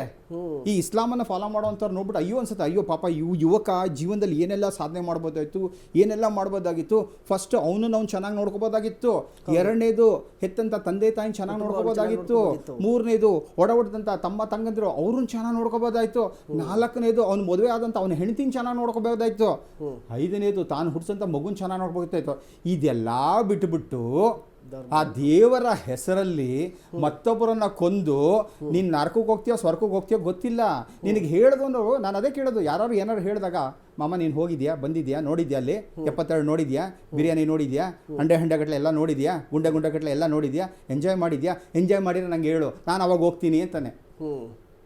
ಮೇಲೋಗಿ ಬಂದವರಿಲ್ಲ, ವರದಿ ತಂದವರಿಲ್ಲ, ಆದರೂ ಈ ಮುಟ್ಟಾಳರು ಅವರು ಹೇಳುವಂಥ ಒಂದು ಇಮ್ಯಾಜಿನೇಷನ್, ಕಲ್ಪನಾ ಲೋಕದಲ್ಲಿ ಏನೇನೋ ಸ್ವರ್ಗವನ್ನು ಪಡೆದ್ಬಿಡ್ತೀನಿ ಅಂತ ಅಂದ್ಬಿಟ್ಟು ಇರೋ ಅಂತ ಆ ಕಾಶ್ಮೀರ ಅಂತ ಸ್ವರ್ಗವನ್ನು ನರಕ ಮಾಡ್ತಾ ಇದಾರಲ್ಲ, ಇದಕ್ಕೇನು ಹೇಳ್ತೀರಾ? ಓಕೆ ಉತ್ಕರ್ಷಿ, ನೋಡಿ, ಈಗ ನಾನು ಈಗಾಗಲೇ ಪ್ರಸ್ತಾಪ ಮಾಡ್ತಿದ್ದೆ ಆಸಿಫ್ ಮುನೀರ್ ಕೊಟ್ಟಂಥ ಹೇಳಿಕೆಗೆ ಸಂಬಂಧಪಟ್ಟಂತೆ ಎಲ್ಲ ಒಂದು ಕಡೆ ಪಾಕಿಸ್ತಾನದಲ್ಲಿರುವಂಥ ಅರಾಜಕತೆ ಸೃಷ್ಟಿಯಾಗಿದೆಯಲ್ವಾ. ಹೀಗಾಗಿ ಅವರ ಅಸ್ತಿತ್ವಕ್ಕಾಗಿ ಈ ರೀತಿಯಾಗಿ ಈಗ ಒಂದು ನಡೆಯುತ್ತೆ ಏನಂದರೆ, ಅವರ ಅಸ್ತಿತ್ವ ಶೇಕ್ ಆಡಿದಂತಹ ಸಂದರ್ಭದಲ್ಲಿ, ಅವರ ಚೇರ್ ಶೇಕ್ ಆಗ್ತಾ ಇದ್ದಂಥ ಸಂದರ್ಭದಲ್ಲಿ ಈ ರೀತಿಯಾಗಿ ಕುಕೃತ್ಯವನ್ನು ಮಾಡುವಂಥದ್ದು, ಇಂಡಿಯಾವನ್ನು ಈ ರೀತಿಯಾಗಿ ತೋರಿಸುವಂಥದ್ದು, ಇಂಡಿಯಾವನ್ನು ಬಯ್ಯೋ ರೀತಿಯಲ್ಲಿ, ಹಿಂದೂಗಳನ್ನು ಬಯ್ಯೋ ರೀತಿಯಲ್ಲಿ ಮಾಡಿ, ಜೊತೆಗೆ ಈ ರೀತಿ ದಾಳಿ ಮಾಡಿಸಿ ಅವರ ಅಸ್ತಿತ್ವವನ್ನು ಉಳಿಸ್ಕೋತಾ ಇದ್ದಾರಾ ಪಾಕಿಸ್ತಾನಿಗಳು ಅಂತ, ಅಲ್ಲಿರುವಂಥ ರಾಜಕಾರಣಿಗಳು, ಈ ರೀತಿಯ ಅಧಿಕಾರಿಗಳು, ಕ್ರಿಮಿಗಳು. ನೋಡಿ, ಇವತ್ತು ಕೂಡ ಅವರು ಪಾಕಿಸ್ತಾನದ ಪ್ರಧಾನ ಮಂತ್ರಿಗಳು ಒಂದು ಸ್ಟೇಟ್ಮೆಂಟ್ ಅನ್ನು ಕೊಟ್ಟಿದ್ದಾರೆ. ನನಗೆ ಬಹಳ ನಗೆಪಾಟ್ಲಿನ ವಿಚಾರ ಅನ್ಸುತ್ತೆ. ಭಾರತದಲ್ಲಿ ಒಂದು ಕ್ರಾಂತಿ ಆಗ್ತಾ ಇದೆ, ಭಾರತ ನಮ್ಮ ನೋಡಿಲಿಕ್ಕೆ ಬರ್ತಾ ಇದೆ, ಆದ್ರೆ ಭಾರತದಲ್ಲೇ ಇವತ್ತು ಕ್ರಾಂತಿ ಆಗ್ತಿದೆ ಅಂತ ಒಂದು ಸ್ಟೇಟ್ಮೆಂಟ್ ಅನ್ನ ಮಾಡ್ತಾರೆ. ಅಂದ್ರೆ ಎಷ್ಟು ನಗೆಪಾಟ್ಲಿನ ವಿಚಾರ. ಇವತ್ತು ಪಾಕಿಸ್ತಾನದ ಪರಿಸ್ಥಿತಿ ಏನಾಗಿದೆ, ಅಲ್ಲಿನ ಆರ್ಥಿಕತೆ ಇರ್ಬೋದು, ಅಲ್ಲಿ ತಿನ್ಲಿಕ್ಕೆ ಸರಿಯಾದ ಊಟದ ವ್ಯವಸ್ಥೆ ಇಲ್ಲ, ಅಲ್ಲಿನ ಜನ ಅಲ್ಲೇ ದಂಗೆ ಹೇಳ್ತಾರೆ. ಈಗ ಅವರು ಬಾಲೂಚಿಸ್ತಾನನ್ನ, ಈ ಪ್ರದೇಶಗಳನ್ನು ಉಳಿಸ್ಕೊಳ್ತಕ್ಕಂತೆ ದೊಡ್ಡ ಸಾಧನೆ ಆಗಿದೆ ಅವರಿಗೆ. ಸೊ ಹಾಗಾಗಿ ಇದು ಬಹಳ ಸ್ಪಷ್ಟ. ಪಾಕಿಸ್ತಾನಕ್ಕೆ ಯಾವಾಗೆಲ್ಲ ಹೊಟ್ಟೆಯಲ್ಲಿ ಉರಿ ಬರುತ್ತೆ, ಹೊಟ್ಟೆಯಲ್ಲಿ ನೋವು ಬರುತ್ತೆ, ಅದು ಯಾವಾಗಲೂ ಕೂಡ ಬೊಟ್ಟು ಮಾಡ್ತಕ್ಕಂಥದ್ದು ಭಾರತದ ಕಡೆ. ಸೊ ಹಂಗಂತ ನಾವು ಭಾರತೀಯರು ನಮಗೆ ತಲೆನೋವು, ಪಾಕಿಸ್ತಾನ ನಮಗೆ ತಲೆನೋವು ಇದೆ ಎನ್ನುವ ಕಾರಣಕ್ಕೆ ನಾವು ನಮ್ಮ ತಲೆಯನ್ನು ಕತ್ತರಿಸಿ ಅವ್ರಿಗೆ ಕೊಡ್ಲಿಕ್ಕೆ ಆಗೋದಿಲ್ಲ. ತಲೆ ಅಂತಂದ್ರೆ ನಮ್ಮ ಕಾಶ್ಮೀರದ ಭಾಗ. ಸೊ ಹಾಗಾಗಿ ಒಂದು ಬಹಳ ಸ್ಪಷ್ಟ, ಪಾಕಿಸ್ತಾನದ ಪರಿಸ್ಥಿತಿ ಇವತ್ತು ಸಂಪೂರ್ಣವಾಗಿ ಹದಗೆಟ್ಟಿದೆ. ಪಾಕಿಸ್ತಾನಕ್ಕೆ ಮಹತ್ವ ಕೊಡ್ತಕ್ಕಂಥ ಅವಶ್ಯಕತೆ ಇಲ್ಲ. ಆದ್ರೆ ಇಲ್ಲಿ ಗಮನಿಸಬೇಕಾಗಿರ್ತಕ್ಕಂಥ ಸಂಗತಿ ಏನಂದ್ರೆ, ಇದರ ಹಿಂದೆ ಬಹಳ ಸ್ಪಷ್ಟವಾಗಿ ಲಷ್ಕರ್ ಇ ತೈಬಾ ಏನು ಸಂಘಟನೆ ಇದೆ, ನೀವು ಅದರ ಹಿನ್ನೆಲೆಯನ್ನು ನೋಡಿದಾಗ, ಅದರ ಮೂಲ ನೋಡಿದಾಗ ಅದು ಹೋಗ್ತಕ್ಕಂಥದ್ದು ಮತ್ತೆ ಪಾಕಿಸ್ತಾನದ ರೂಟ್ಸ್ಗೆ, ಪಾಕಿಸ್ತಾನದಲ್ಲೇ ಅದರ ಉದ್ಭವ ಆದಂಥದ್ದು, ಪಾಕಿಸ್ತಾನದಲ್ಲಿ ಅದರ ಮೂಲ ನಾಯಕರು ಇರ್ತಕ್ಕಂಥದ್ದು. ಇತ್ತೀಚೆಗೆ ನನಗೆ ಗೂಗಲಲ್ಲಿ ಬಂದಿರತಕ್ಕಂಥ, ಅಂದ್ರೆ ಯಾವುದೋ ಒಂದು ರೆಕಗ್ನೈಸ್ಡ್ ಮೀಡಿಯಾ ಮುಖಾಂತರ ಬಂದಿರತಕ್ಕಂಥ ಇನ್ಫಾರ್ಮೇಶನ್ ಪ್ರಕಾರ, ರಾಣಾನನ್ನ ಏನಿವತ್ತು ಭಾರತಕ್ಕೆ ತಂದ್ರು ಅದಕ್ಕೆ ಪ್ರತೀಕಾರವಾಗಿ ಈ ಘಟನೆಯನ್ನು ಮಾಡಿದ್ದೇವೆ ಅನ್ನುವಂಥದ್ದು ಕೂಡ ಅಲ್ಲಿನ ಒಂದು ಭಯೋತ್ಪಾದಕ ಸಂಘಟನೆ ಒಬ್ಬ ವ್ಯಕ್ತಿ ಹೇಳ್ಕೊಂಡಿರ್ತಕ್ಕಂಥದ್ದು ಬಹಳ ಸ್ಪಷ್ಟವಾಗಿ. ಸೊ ಹಾಗಾಗಿ ಈ ಘಟನೆಯನ್ನು ನೋಡಿದಾಗ ಬಹಳ ಸ್ಪಷ್ಟವಾಗಿ ಅನ್ಸುತ್ತೆ, ಪಾಕಿಸ್ತಾನದ ಕೈವಾಡ ಎಲ್ಲಾ ರೀತಿಯ ಭಯೋತ್ಪಾದಕ ಘಟನೆಗಳಲ್ಲಿ ಇತ್ತು, ಇವತ್ತಿಗೂ ಇದೆ, ಮುಂದಕ್ಕೂ ಇರ್ತದೆ. ಸೊ ಹಾಗಾಗಿ ಇದರಲ್ಲಿ ಯಾವುದೇ ರೀತಿಯ ಸಂಶಯ ಪಡ್ತಕ್ಕಂಥ ಅವಶ್ಯಕತೆ ಇಲ್ಲ. ಆದ್ರೆ ನಾನಿವತ್ತು, ನೀವು ಈ ಇಸ್ಲಾಮು ಮುಸಲ್ಮಾನ್ ಬಿಟ್ಬಿಡಿ, ಹಿಂದೂ ಸಮಾಜದ ಬಂಧುಗಳಿಗೆ ಹೇಳ್ತಕ್ಕಂಥದ್ದು ಏನು ಅಂತಂದ್ರೆ, ದಯವಿಟ್ಟು ಬಹಳ ಸ್ಪಷ್ಟವಾಗಿ ಅರ್ಥ ಮಾಡ್ಕೊಳ್ಳಿ. ಅಲ್ಲಿ ಬಂದಿದ್ದಂಥ ಉಗ್ರರೇನಿದ್ರು ಅವರು ನೀನು ಬ್ರಾಹ್ಮಣನೋ, ವೈಶ್ಯನೋ, ಕ್ಷತ್ರಿಯನೋ, ಶೂದ್ರನೋ ಅಂತ ಕೇಳಲಿಲ್ಲ. ಅಲ್ಲಿ ಕೇಳದಂಥದ್ದು ನೀನು ಹಿಂದೂನಾ ಅಂತ ಕೇಳಿ ನಿನ್ನನ್ನು ಹತ್ಯೆ ಮಾಡಿರ್ತಕ್ಕಂಥದ್ದು. ದಯವಿಟ್ಟು ನಾವು ಚಿರನಿದ್ರೆಯಲ್ಲಿ ಇರ್ತೇವೆ, ನಮ್ಮ ಮನೆ ಬಾಗಿಲಿಗೆ ಬರೋವರೆಗೂ ನಮಗೇನೂ ಆಗೋದಿಲ್ಲ ಅಂತ ನಾವು ಸುಖವಾಗಿ ನಿದ್ದೆಯನ್ನು ಮಾಡ್ತೇವೆ ಅಂತಂದ್ರೆ ಖಂಡಿತವಾಗ್ಲೂ ಸಮಸ್ಯೆ ಅನ್ನುವಂಥದ್ದು ಕಟ್ಟಿಟ್ಟ ಬುದ್ಧಿ. ಹಾಗಾಗಿ ದಯವಿಟ್ಟು ಹಿಂದೂ ಸಮಾಜದ ಬಂಧುಗಳು ಎಚ್ಚೆತ್ಕೊಳ್ಳಿ. ಒಂದು ರಸ್ತೆಯಲ್ಲಿ ಗಲಾಟೆ ಆದ್ರೆ ಒಬ್ಬ ಮುಸಲ್ಮಾನ ಪರವಾಗಿ 100 ಜನ ಮುಸಲ್ಮಾನರು ಬಂದು ನಿಂತ್ಕೋತಾರೆ ಒಂದು ಕರೆಯಲ್ಲಿ. ಇಡೀ ಪೊಲೀಸ್ ಸ್ಟೇಷನ್ ದಧ್ವಂಸ ಮಾಡ್ತಾರೆ, ಇಡೀ ಒಂದು ಊರಿಗೆ ಬೆಂಕಿ ಹಾಕ್ತಾರೆ. ಅದೇ ನಮ್ಮ ಹಿಂದೂ ಸಮಾಜದ ಒಬ್ಬ ವ್ಯಕ್ತಿಗೆ ಸಮಸ್ಯೆ ಆದ್ರೆ ಅವನು ಯಾವ ಜಾತಿಯವನು, ಅವನು ಆ ಜಾತಿ ಸಂಘಟನೆಯವ್ರು ಬರಬೇಕು. ಮೊನ್ನೆ ಜನವಾರದ ವಿಚಾರ ಆದಾಗ ಬರೀ ಬ್ರಾಹ್ಮಣರು ಬೀದಿಗಿಳಿಯುವಂಥದ್ದಲ್ಲ, ಸಮಸ್ತ ಹಿಂದೂ ಸಮಾಜ ಬೀದಿಗಿಳಿಬೇಕು. ಅಥವಾ ಇನ್ನೊಬ್ಬ ಲಿಂಗಾಯತನಿಗೋ, ಒಕ್ಕಲಿಗನಿಗೋ, ಇನ್ಯಾವುದೋ ನಮ್ಮ ದಲಿತ ಸಮಾಜದ ಬಂಧುಗಳಿಗೆ ಅನ್ಯಾಯ ಆದ್ರೆ ಸಮಸ್ತ ಹಿಂದೂಗಳು ಬೀದಿಗಿಳಿದು ಪ್ರತಿಭಟನೆ ಮಾಡಬೇಕು. ನಮ್ಮಲ್ಲಿ ಇನ್ನೊಂದು ದೊಡ್ಡ ಸಮಸ್ಯೆ ಏನಂತಂದ್ರೆ, ಈ ಸಮಾಜದ ಅತ್ಯಂತ ಗಣ್ಯ ವ್ಯಕ್ತಿಗಳನ್ನೆಲ್ಲ ಕೂಡ ಜಾತಿ ಗಂಟಾಕಿ ಒಂದು ಜಾತಿ ಟ್ಯಾಗ್ಲೈನ್ ಕೊಟ್ಬಿಟ್ಟಿದೀವಿ.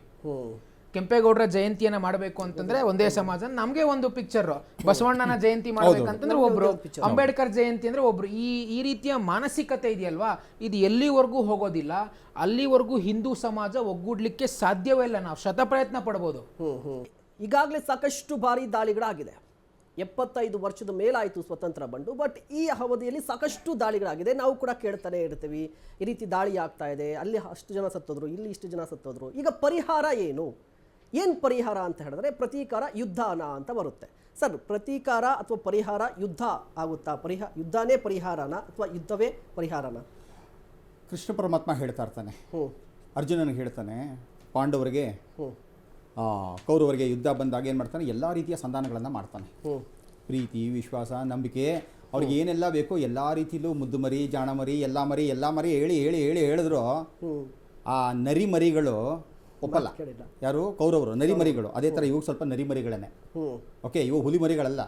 ಕೊನೆಗೆ ಹೇಳ್ತಾನೆ, ಆ ನರಿಮರಿಗಳು ಯಾಕೋ ಒಪ್ತಾ ಇಲ್ಲ ಕಣ ಅರ್ಜುನ, ಹೇಳಿದ್ದೆಲ್ಲ ಆಯ್ತು, ಅವ್ರಿಗೆ ಏನೇನು ಬೇಕೋ ಎಲ್ಲ ಕೊಟ್ಟಿದ್ದಾಯ್ತು, ನಿನ್ನದನ್ನೇ ಕಸಿದ್ಕೊಂಡ್ಬಿಟ್ರು, 5 ಹಳ್ಳಿನಾದರೂ ಕೊಡು ಅಂದರು ಅದು ಕೊಡಲ್ಲ ಅಂತಾನೆ. ಆ್ಯಸ್ ಪರ್ ಅಗ್ರಿಮೆಂಟು 14 ವರ್ಷ ಆದಮೇಲೆ ಇದೆಲ್ಲ ಕೊಡಬೇಕಾಗಿತ್ತು, ಕೊಡಲಿಲ್ಲ. ಎಂಥ ದರಿದ್ರ ಮನಸ್ಥಿತಿ ಅಂದರೆ ಇವ್ರಿಗೇನಿದೆ ಅದೇ ದರಿದ್ರ ಮನಸ್ಥಿತಿ ಕೌರವ್ರಿಗಿತ್ತು, ಅಥವಾ ಕೌರವ್ರಿಗಿದ್ದ ಮನಸ್ಥಿತಿ ಇವ್ರಿಗೆ ಬಂದ್ಬಿಟ್ಟಿದ್ದಾನೋ ಗೊತ್ತಿಲ್ಲ. ಎರಡಲ್ಲೊಂದು ವಯಸ್ಸ ಹಿಂಗೆ ಬೇಕಾದ್ರೆ ಆಗ್ಬೋದು. ಕೊನೆಗೆ ಏನು ಹೇಳ್ತಾನೆ, ನಿನ್ನದನ್ನು ನೀನು ಪಡ್ಕೋಬೇಕಾದಾಗ ನೀನು ಫೈಟ್ ಮಾಡಲೇಬೇಕು. ಸೊ ಕೊಡೋದೆಲ್ಲ ಕೊಟ್ಟಾಯ್ತು, ಪ್ರೀತಿ ವಿಶ್ವಾಸದೆಲ್ಲ ಮಾತಾಡಾಯ್ತು, ಒಪ್ಕೊಳ್ಳಿಲ್ಲ. ಈಗೇನಿದೆ ಒಂದೇ ದಾರಿ ಯುದ್ಧ. ಅದಕ್ಕೋಸ್ಕರ ಕೃಷ್ಣ ಪರಮಾತ್ಮ ಹೇಳ್ತಾ ಇರ್ತಾನೆ, if you don't fight for what you want then don't cry for what you lost. Nothing depends upon luck, everything depends upon the work, even luck has to work ಅಂತ ಹೇಳ್ತಾ ಇರ್ತಾನೆ. ಯಾವುದನ್ನು ಕೂಡ ನಿನಗೇನು ಬೇಕಾಗಿದೆ ಅದನ್ನು ಪಡ್ಕೋಬೇಕು, ನಿನ್ನ ರೈಟ್ಸ್ ಏನಿದೆ ಅದನ್ನು ಪಡ್ಕೋ ಅಂತ ಹೇಳ್ತಾರೆ. ಹಾಗಾಗಿ ಕಾಶ್ಮೀರ ನನ್ನ ರೈಟ್ಸ್, ಕಾಶ್ಮೀರಿ ಜನರ ಸುಖ ಶಾಂತಿ ನೆಮ್ಮದಿ ಅಭಿವೃದ್ಧಿ ನನ್ನ ರೈಟ್ಸ್. ಈ ರೈಟ್ಸ್ಗೆ ಇವರು ಟೈಟಾಗಿ ಬಂದಿರೋರಿಗೆ ನಾವು ಟೈಟಾಗಿ ಸ್ಲ್ಯಾಪ್ ಕೊಡಲೇಬೇಕು. ಕರೆಕ್ಟು. ಕೊಟ್ಟು ಓಡಿಸ್ಲೇಬೇಕು. ಯಾಕೆ ಅಂತಂದರೆ ಅದೇ ಹೇಳ್ತಾನಲ್ಲ, ಧರ್ಮೋ ರಕ್ಷತಿ ರಕ್ಷಿತಃ ಅಂತಂತ ಹೇಳ್ತಾರೆ. ನಾವು ಯಾವುದನ್ನು ರಕ್ಷಣೆ ಮಾಡ್ತೀವೋ ಅದನ್ನು ನಮ್ಮನ್ನು ರಕ್ಷಣೆ ಮಾಡುತ್ತೆ. ಅವರು ಇವತ್ತು ಯಾವುದನ್ನು ರಕ್ಷಣೆ ಮಾಡ್ತಾ ಇದ್ದಾರೆ, ಅವ್ರು ರಕ್ಷಣೆ ಮಾಡ್ತಾ ಇರೋದೆಲ್ಲ ಟೆರರಿಸಮ್. ಹಾಗಾಗಿ ಅವರು ಇರುವಂಥ ಪ್ರಪಂಚದ 57 ರಾಷ್ಟ್ರಗಳಲ್ಲಿ ಎಷ್ಟು ರಾಷ್ಟ್ರಗಳು ಸುಖ ಶಾಂತಿ ನೆಮ್ಮದಿಯಿಂದ ಇದೆ ನೀವೇ ಯೋಚನೆ ಮಾಡಬೇಕು. ನೋಡೋರು ಯೋಚನೆ ಮಾಡಬೇಕು, ಕೇಳೋರು ಯೋಚನೆ ಮಾಡಬೇಕು. ಎಷ್ಟು ರಾಷ್ಟ್ರಗಳು ಇವರೇ ಇರುವಂಥ ಜನಾಂಗದವರು ನೆಮ್ಮದಿಯಿಂದ ಇದ್ದಾರೆ, ಸುಖದಿಂದ ಇದ್ದಾರೆ, ಶಾಂತಿಯಿಂದ ಇದ್ದಾರೆ, ಅಭಿವೃದ್ಧಿಯನ್ನು ಹೊಂದುತ್ತಾ ಇದ್ದಾರೆ. ಪಕ್ಕದಲ್ಲಿರೋಂಥ ಇನ್ನೊಂದು ಭಿಕ್ಷುಕ ರಾಷ್ಟ್ರ ಯಾವುದು, ಬಾಂಗ್ಲಾದೇಶ ಶುರು ಆಗ್ತಿದೆ ಅದನ್ನೀಗ. ಶುರು ಅದಕ್ಕೂ ಬರ್ತದೆ, ಅದಕ್ಕೂ ಇದಕ್ಕೆ ಗ್ರಾಚಾರ ಇದೆ. ಸೊ ಏನಾಗಿತ್ತು ಅವ್ರಿಗೆ, ಅಲ್ಲಿರೋ ಹಿಂದೂಗಳಿಗೆಲ್ಲ ಒಡೆದು ಬಡ್ದು ಮಾಡಿ ಅವ್ರ ಮೇಲಿರೋಂಥ ಅಮಾಯಕ ದೌರ್ಜನ್ಯ ನೆನೆಸ್ಕೊಂಡ್ರೆ ಮೈಯೆಲ್ಲ ಜುಮ್ ಅನ್ಸುತ್ತೆ. ಆ ಮಟ್ಟಕ್ಕೆ ಸಾವಿರಾರು ಜನ ಮೇಲೆ ಅವರು ದೌರ್ಜನ್ಯವನ್ನು ಎಸಗಿದ್ದಾರೆ. ಇದು ಸರಿನಾ? ಅವ್ರೇನು ಮಾಡಿದ್ರು ನಿಮಗೆ? ನಿಮ್ದೇನಾರು ಬಂದು ಕಿತ್ಕೊಂಡಿದ್ರಾ? ನಿಮ್ಮ ಸುಖ ಶಾಂತಿ ಕಿತ್ಕೊಂಡಿದ್ರಾ? ನಿಮ್ಮ ಅನ್ನನ ಕದ್ಕೊಂಡಿದ್ರ? ಅವರು ಕನ್ನ ಹಾಕಿದ್ರ? ಕನ್ನ ಹಾಕೋ ಬುದ್ಧಿ ಎಲ್ಲ ನಿಮಗೆ ಇರೋದು. ಯಾಮಾರ ಸಾಕು, ಭಾರತದಿಂದ ಏನು ಬರೋದಲ್ಲ ಬಡ್ದು ಬಾಯಿಗೆ ಹಾಕೊಳ್ತೀರಾ ನೀವು. ಭಾರತ ಎಲ್ಲ ಕೊಡುತ್ತೆ, ಕೊಡು ಕೊಡ್ತಾನೇ ಇದೆ. ಆದರೆ ಭಾರತದಕ್ಕೆ ಈಗಲಾದ್ರೂ ಸ್ವಲ್ಪ ಬುದ್ಧಿ ಬರಬೇಕು. ಎಷ್ಟು ಕೊಡಬೇಕು ಅಷ್ಟೇ ಕೊಡಬೇಕು, ಇನ್ನು ಮಿಕ್ಕಿದ್ದನ್ನು ಯಾವ ರೀತಿ ಕೊಡಬೇಕು ಆ ರೀತಿ ಕೊಡಬೇಕು ಅಂತ. ಕರೆಕ್ಟು. जो बात मानते हैं उनसे बात करना है, जो बात नहीं मानते उसको लात मारना है. ಸೊ ಅಭಿ ಲಾತ್ ಮಾರನೆ ಕಾ ವಕ್ತ್ ಹೈ. ಅಂದರೆ ಇವಾಗ ಬಡಿದು ಬಗ್ಸೋ ಅಂತ ಸಮಯ ಬಂದಿದೆ. ಹಾಗಾಗಿ ಅವರಿಗೆ ಪ್ರೀತಿಯಿಂದ ಹೇಳೋದನ್ನೆಲ್ಲ ಪಕ್ಕಕ್ಕಿಟ್ಟ ಬಡಿದು ಬಗ್ಸಿ ಅವ್ರಿಗೆ ಏನು ಬೇಕಾಗಿದೆಯೋ ಆ ಭಾಷೆಯಲ್ಲಿ ಅವ್ರಿಗೆ ಉತ್ತರ ಕೊಟ್ಟಾಗ ಮಾತ್ರ ಅವ್ರು ಅಡಗೋಗ್ಬಿಡ್ತಾರೆ ಅನ್ಕೊಂಡ್ಬಿಟ್ಟಿದ್ದೀರಾ? ಖಂಡಿತವಾಗ್ಲೂ ಇಲ್ಲ.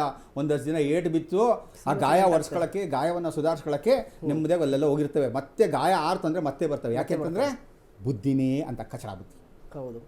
ಉತ್ಕರ್ಷ, ಯುದ್ಧ ಪರಿಹಾರನ, ಯುದ್ಧನೇ ಪರಿಹಾರ ಅಂತ ನೋಡಿ. ಈ ಘಟನೆಯನ್ನು ನೋಡಿದಾಗ ಇತಿಹಾಸದ ಇನ್ನೊಂದು ಬಹಳ ಬೀಭತ್ಸ ಕೃತ್ಯ ಅಂತ ಹೇಳಿ ಹಿರೋಶಿಮಾ ನಾಗಾಸಾಕಿಯ ಘಟನೆ ಏನಿದೆ, ಅಲ್ಲಿ ಜಪಾನ್ ಮಾಡಿದಂಥ ಒಂದು ತಪ್ಪೇನಂತಂದರೆ USA ಮೇಲೆ ಅಟ್ಯಾಕ್ ಮಾಡಿದಂಥ ಸಂದರ್ಭದಲ್ಲಿ ಅವರು ಟ್ಯಾಂಕರ್ಗಳನ್ನು ಟಾರ್ಗೆಟ್ ಮಾಡ್ತಾರೆ. ಆದರೆ USA ಬಹಳ ಸ್ಟ್ರಾಟಜಿಕ್ಕಾಗಿ ಮಾಡಿದಂಥ ಕೌಂಟರ್ ಅಟ್ಯಾಕ್ ಏನು ಅಂತಂದರೆ, ಅವರು ಟ್ಯಾಂಕರ್ಗಳನ್ನು ಟಾರ್ಗೆಟ್ ಮಾಡಲಿಲ್ಲ, ಟ್ಯಾಂಕರ್ಗಳನ್ನು ತಯಾರು ಮಾಡುವಂಥ ಮ್ಯಾನುಫ್ಯಾಕ್ಚರಿಂಗ್ ಯೂನಿಟ್ಸ್ ಮೇಲೆ ಬಾಂಬ್ ಹಾಕ್ತಾರೆ. ಅಂದರೆ ನೆಕ್ಸ್ಟ್ ತಯಾರು ಮಾಡಲಿಕ್ಕೆ ಆಗಬಾರ್ದು ಇವ್ರ ಕೈಯಲ್ಲಿ.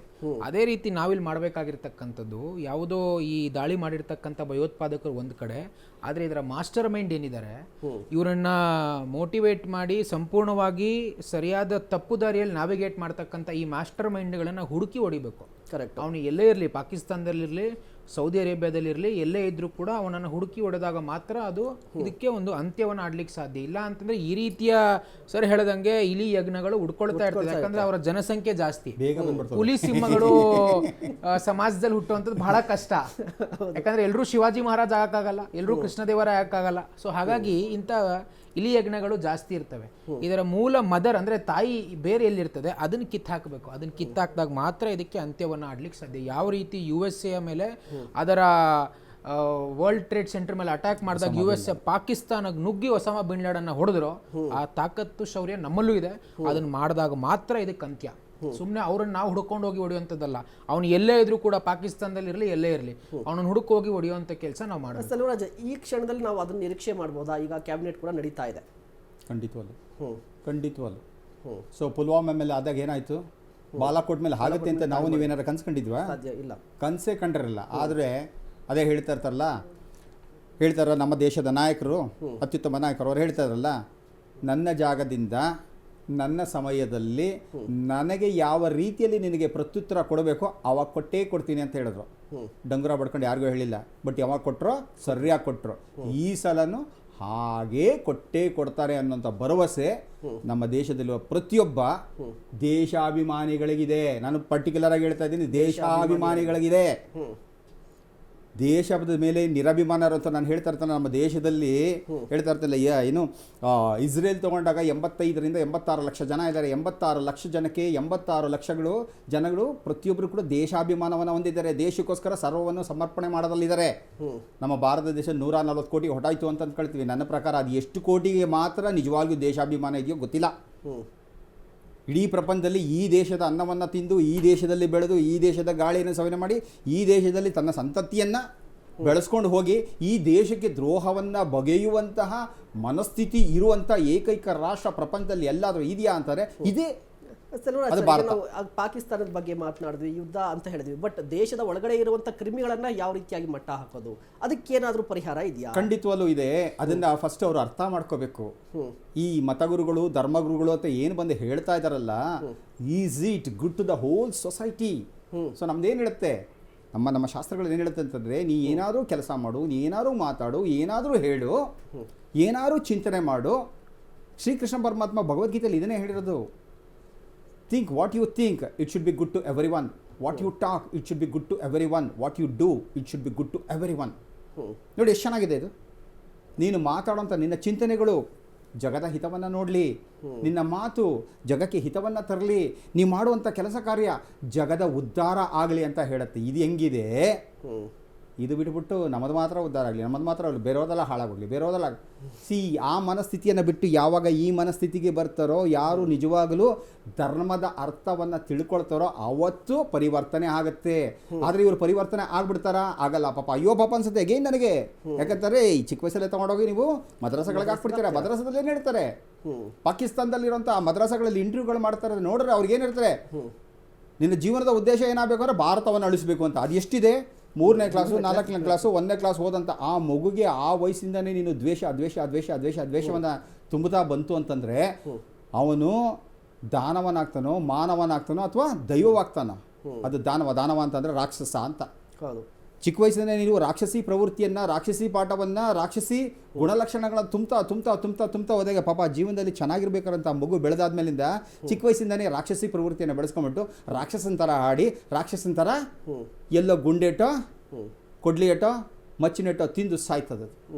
ಉತ್ಕರ್ಷ್, ನಾವು ಕೂಡ ಈ ಮಾತನಾಡ್ತಾ ಇದ್ವಿ. ಈಗ ಪ್ರಾಬ್ಲಮ್ ಎಲ್ಲಿ ಉಂಟಾಗ್ತಿದೆ ಅಂತ ಕ್ಲಿಯರಾಗಿ ಗೊತ್ತಿದೆ, ಪ್ರಾಬ್ಲಮ್ ಎಲ್ಲಿದೆ ಅಂತ ಹೇಳಿ. ಬಟ್ ನಾವು ಯಾಕೆ ಸೈಲೆಂಟ್ ಆಗಿದ್ವಿ, ಇಷ್ಟು ವರ್ಷಗಳ ಕಾಲ ಯಾಕೆ ಸೈಲೆಂಟ್ ಆಗಿದ್ವಿ? ಪರಿಹಾರವನ್ನು ಕಂಡ್ಕೋಬೋದಿತ್ತಲ್ಲ ಅಂತ. ನೋಡಿ, ಸೈಲೆಂಟಾಗಿ ಇರ್ತಕ್ಕಂಥದ್ದು ಪ್ರಶ್ನೆ ಅಲ್ಲ. ಯಾಕಂದರೆ ನನಗೆ ಭಾಳ ಈ ಇರೋ ವ್ಯವಸ್ಥೆ ಏನು ಕೇಂದ್ರ ಸರ್ಕಾರದ ವ್ಯವಸ್ಥೆನ ಅದ್ರ ಬಗ್ಗೆ ನಂಬಿಕೆ ಇದೆ. ಯಾಕಂದರೆ ಪುಲ್ವಾಮಾ ಆದಾಗಿದ್ದು ಕೂಡ ಬಾಲಾಕೋಟ್ ಮೇಲೆ ಆದಂಥ ಘಟನೆಗಳ ಮೇಲೆ ಭಾಳ ಸ್ಪಷ್ಟವಾಗಿ ಅವ್ರಿಗೆ ಯಾವ ರೀತಿಯಲ್ಲಿ ಉತ್ತರ ಕೊಡಬೇಕು ಅದನ್ನು ಕೊಟ್ಟಿದ್ದಾರೆ. ಸೊ ಹಾಗಾಗಿ ಇಲ್ಲಿ ಆಗಬೇಕಾಗಿರ್ತಕ್ಕಂಥದ್ದು ಏನು ಅಂತಂದರೆ, ನಮ್ಮ ಒಳಗಡೆ ಇರ್ತಕ್ಕಂಥ ಚಿಂತನೆಗಳು ಮತ್ತು ವಿಚಾರಗಳಲ್ಲಿ ಒಂದು ಪರಿವರ್ತನೆ ಅಂತ ಅಂದ್ಕೊಳ್ತಕ್ಕಂಥ ಅವಶ್ಯಕತೆ ಇದೆ. ನೋಡುವಂಥ ದೃಷ್ಟಿಕೋನ ಬದಲಾಗಬೇಕಾಗಿದೆ. ಯಾಕಂದರೆ ದೇಶಕ್ಕಿಂತ ದೊಡ್ಡದು ಯಾವುದೂ ಇಲ್ಲ. ಭಾಳ ಸ್ಪಷ್ಟವಾಗಿ ಭಗವದ್ಗೀತೆಯಲ್ಲಿ ಕೃಷ್ಣ ಹೇಳ್ತಾರೆ, ನಾವು ಯಾವಾಗಲೂ ಕೂಡ ಒಂದನ್ನೇ ಹೇಳ್ತೀವಿ, ಅಹಿಂಸಾ ಪರಮೋ ಧರ್ಮ ಅಂತೀವಿ. ಆದರೆ ನೆಕ್ಸ್ಟ್ ಲೈನು ಧರ್ಮ ಹಿಂಸಾ ತಥೈವಚ, ಅಂದರೆ ಧರ್ಮಕ್ಕೆ ಸಮಸ್ಯೆ ಆದಾಗ ನಾವು ಯುದ್ಧವನ್ನೇ ಮಾಡಬೇಕು. ಯುದ್ಧ ಅಂತಂದರೆ ಇವತ್ತಿನ ಪರಿಸ್ಥಿತಿಯಲ್ಲಿ ಯಾವ ಯುದ್ಧವೋ ಆ ಯುದ್ಧವನ್ನು ಮಾಡಲೇಬೇಕಂದ್ರೆ ಅವ್ರನ್ನ ಬಗ್ಗು ಬಡಿಯುವಂಥದ್ದು. ಇಲ್ಲೂ ಕೂಡ ನಾವು ಅವ್ರನ್ನ ನೋಡ್ತೇವೆ, ಮಾಡ್ತೇವೆ, ಆ್ಯಕ್ಷನನ್ನು ತಗೊಳ್ತೇವೆ, ಚರ್ಚೆಗಳನ್ನು ಮಾಡ್ತೇವೆ ಅಂತಂದರೆ ಖಂಡಿತವಾಗ್ಲೂ ಅದು ಮತ್ತೊಂದು ದಾಳಿಯನ್ನು ಪ್ಲ್ಯಾನ್ ಮಾಡ್ಕೋತಾರೆ ಅವರು. ಸೊ ಹಾಗಾಗಿ ಇದನ್ನು ಭಾಳ ಸ್ಪಷ್ಟವಾಗಿ ಇವತ್ತಿನ ಯುವಕರಿಗೆ, ನಮ್ಮ ಹಿಂದೂ ಸಮಾಜದ ಯುವಕರಿಗೆ, ಭಾರತದ ಯುವಕರಿಗೆ ಹೇಳ್ಕೊಡ್ತಕ್ಕಂಥ ಅವಶ್ಯಕತೆ ಇದೆ. ನೀವು ತುಂಬ ಮಾಡರ್ನೈಸ್ಡ್ ಆಗಿ ಯೋಚನೆ ಮಾಡ್ತಕ್ಕಂಥ ಅವಶ್ಯಕತೆ ಇಲ್ಲ. ಸೊ ಹಾಗಾಗಿ ಇಲ್ಲಿ ಆಗಬೇಕಾಗಿರ್ತಕ್ಕಂಥ ಪರಿವರ್ತನೆ ಏನು ಅಂತಂದರೆ, ದೇಶ ಮೊದಲು ಎನ್ನುವಂಥ ಚಿಂತನೆ ಬರಬೇಕು. ನೀವು ಯಾವುದೇ ಧರ್ಮ ಇರಿ, ನೀವು ಯಾವುದೇ ಸಮಾಜಕ್ಕೆ ಸೇರಿರಿ, ಅದು ಪ್ರಶ್ನೆ ಇಲ್ಲಲ್ಲ. ಸೊ ಹಾಗಾಗಿ ಈ ಚಿಂತನೆ, ಈ ಬದಲಾವಣೆ ಆದಾಗ ಮಾತ್ರ ನಾವು ಆ ಪರಿವರ್ತನೆಗಳು ಆಟೋಮೆಟಿಕ್ ಆಗಿ ಆಗ್ತದೆ. ದೇಶಾಭಿಮಾನ ಅನ್ನುವಂಥದ್ದು ಬರೀ ಮಿಲಿಟರಿಯಲ್ಲಿ ಕೆಲಸ ಮಾಡ್ತಕ್ಕಂಥ ಇಂಥ ಯೋಧರಿಗೆ ಮಾತ್ರ ಇರಬೇಕು ಅನ್ನೋದೇನಿಲ್ಲ, ನಮಗೆ ಅವ್ರಿಗಿಂತ ಜಾಸ್ತಿ ಇರಬೇಕು. ಆದರೆ ಇವತ್ತು ಆಗ್ತಾ ಇದೆಯಾ? ಇವತ್ತು ಯೋಧರನ್ನು ಯಾವ ರೀತಿ ನಡ್ಸ್ಕೊಳ್ತಾ ಇದ್ದೆ ನಾವು, ಯಾವ ರೀತಿ ನಡ್ಸ್ಕೊಂಡಿತ್ತು ಹಿಂದಿನ ಸರ್ಕಾರಗಳು? ಅವರಿಗೆ ಸರಿಯಾದ ವ್ಯವಸ್ಥೆಗಳನ್ನು ಕೊಡ್ತಾ ಇರಲಿಲ್ಲ. ಯುದ್ಧವನ್ನು ಮಾಡಬೇಕು ಅಂತಂದ್ರೆ ಒಂದು ವ್ಯವಸ್ಥೆ ಮಾಡಿಕೊಡಿ ಅಂತಂದ್ರೆ ಜವಾಹರ್ಲಾಲ್ ನೆಹರು ಹೇಳಿದ್ರಂತೆ, ಇವತ್ತು ನಮ್ಮ ಹತ್ರ ಆ ರೀತಿಯ ಪರಿಸ್ಥಿತಿ ಇಲ್ಲ, ನಿಮಗೆ ಎಷ್ಟಾಗುತ್ತೋ ಅಷ್ಟು ಯುದ್ಧ ಮಾಡಿ ಅಂತ ನೆಹರು ಅವರು ಹೇಳಿದ್ರಂತೆ.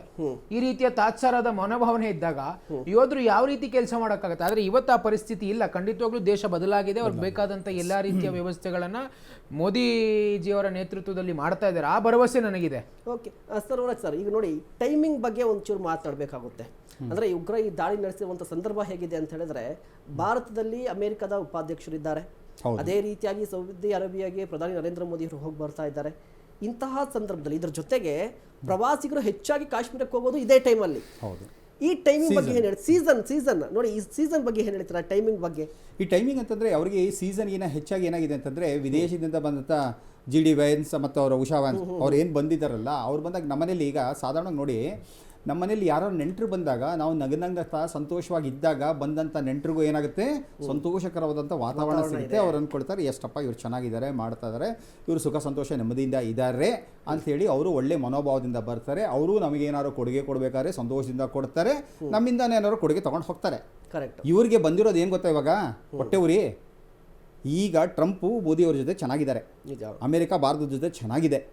ಸೊ ಈಗ ಭಾರತ ಇನ್ನೆಷ್ಟು ಬೆಳೆದೋಗ್ಬಿಡುತ್ತೋ ಅನ್ನೋ ಹೊಟ್ಟೆ ಉರಿ ಅವ್ರಿಗೆ, ಇನ್ನೆಷ್ಟು ಬೆಳೆದೋಗ್ಬಿಡುತ್ತೋ ಅನ್ನೋದು. ಈಗಾಗಲೇ ಸಾಕಷ್ಟು ಬೆಳೆದಿದ್ದೀವಿ ನಾವು. ಓಕೆ, ಅವರು ಇಮ್ಯಾಜಿನ್ ಮಾಡ್ಕೊಳಕ್ಕೂ ಆಗಲ್ಲ, ಆ ಮಟ್ಟಕ್ಕೆ ನಾವು ಬೆಳೆದಿದ್ದೀವಿ.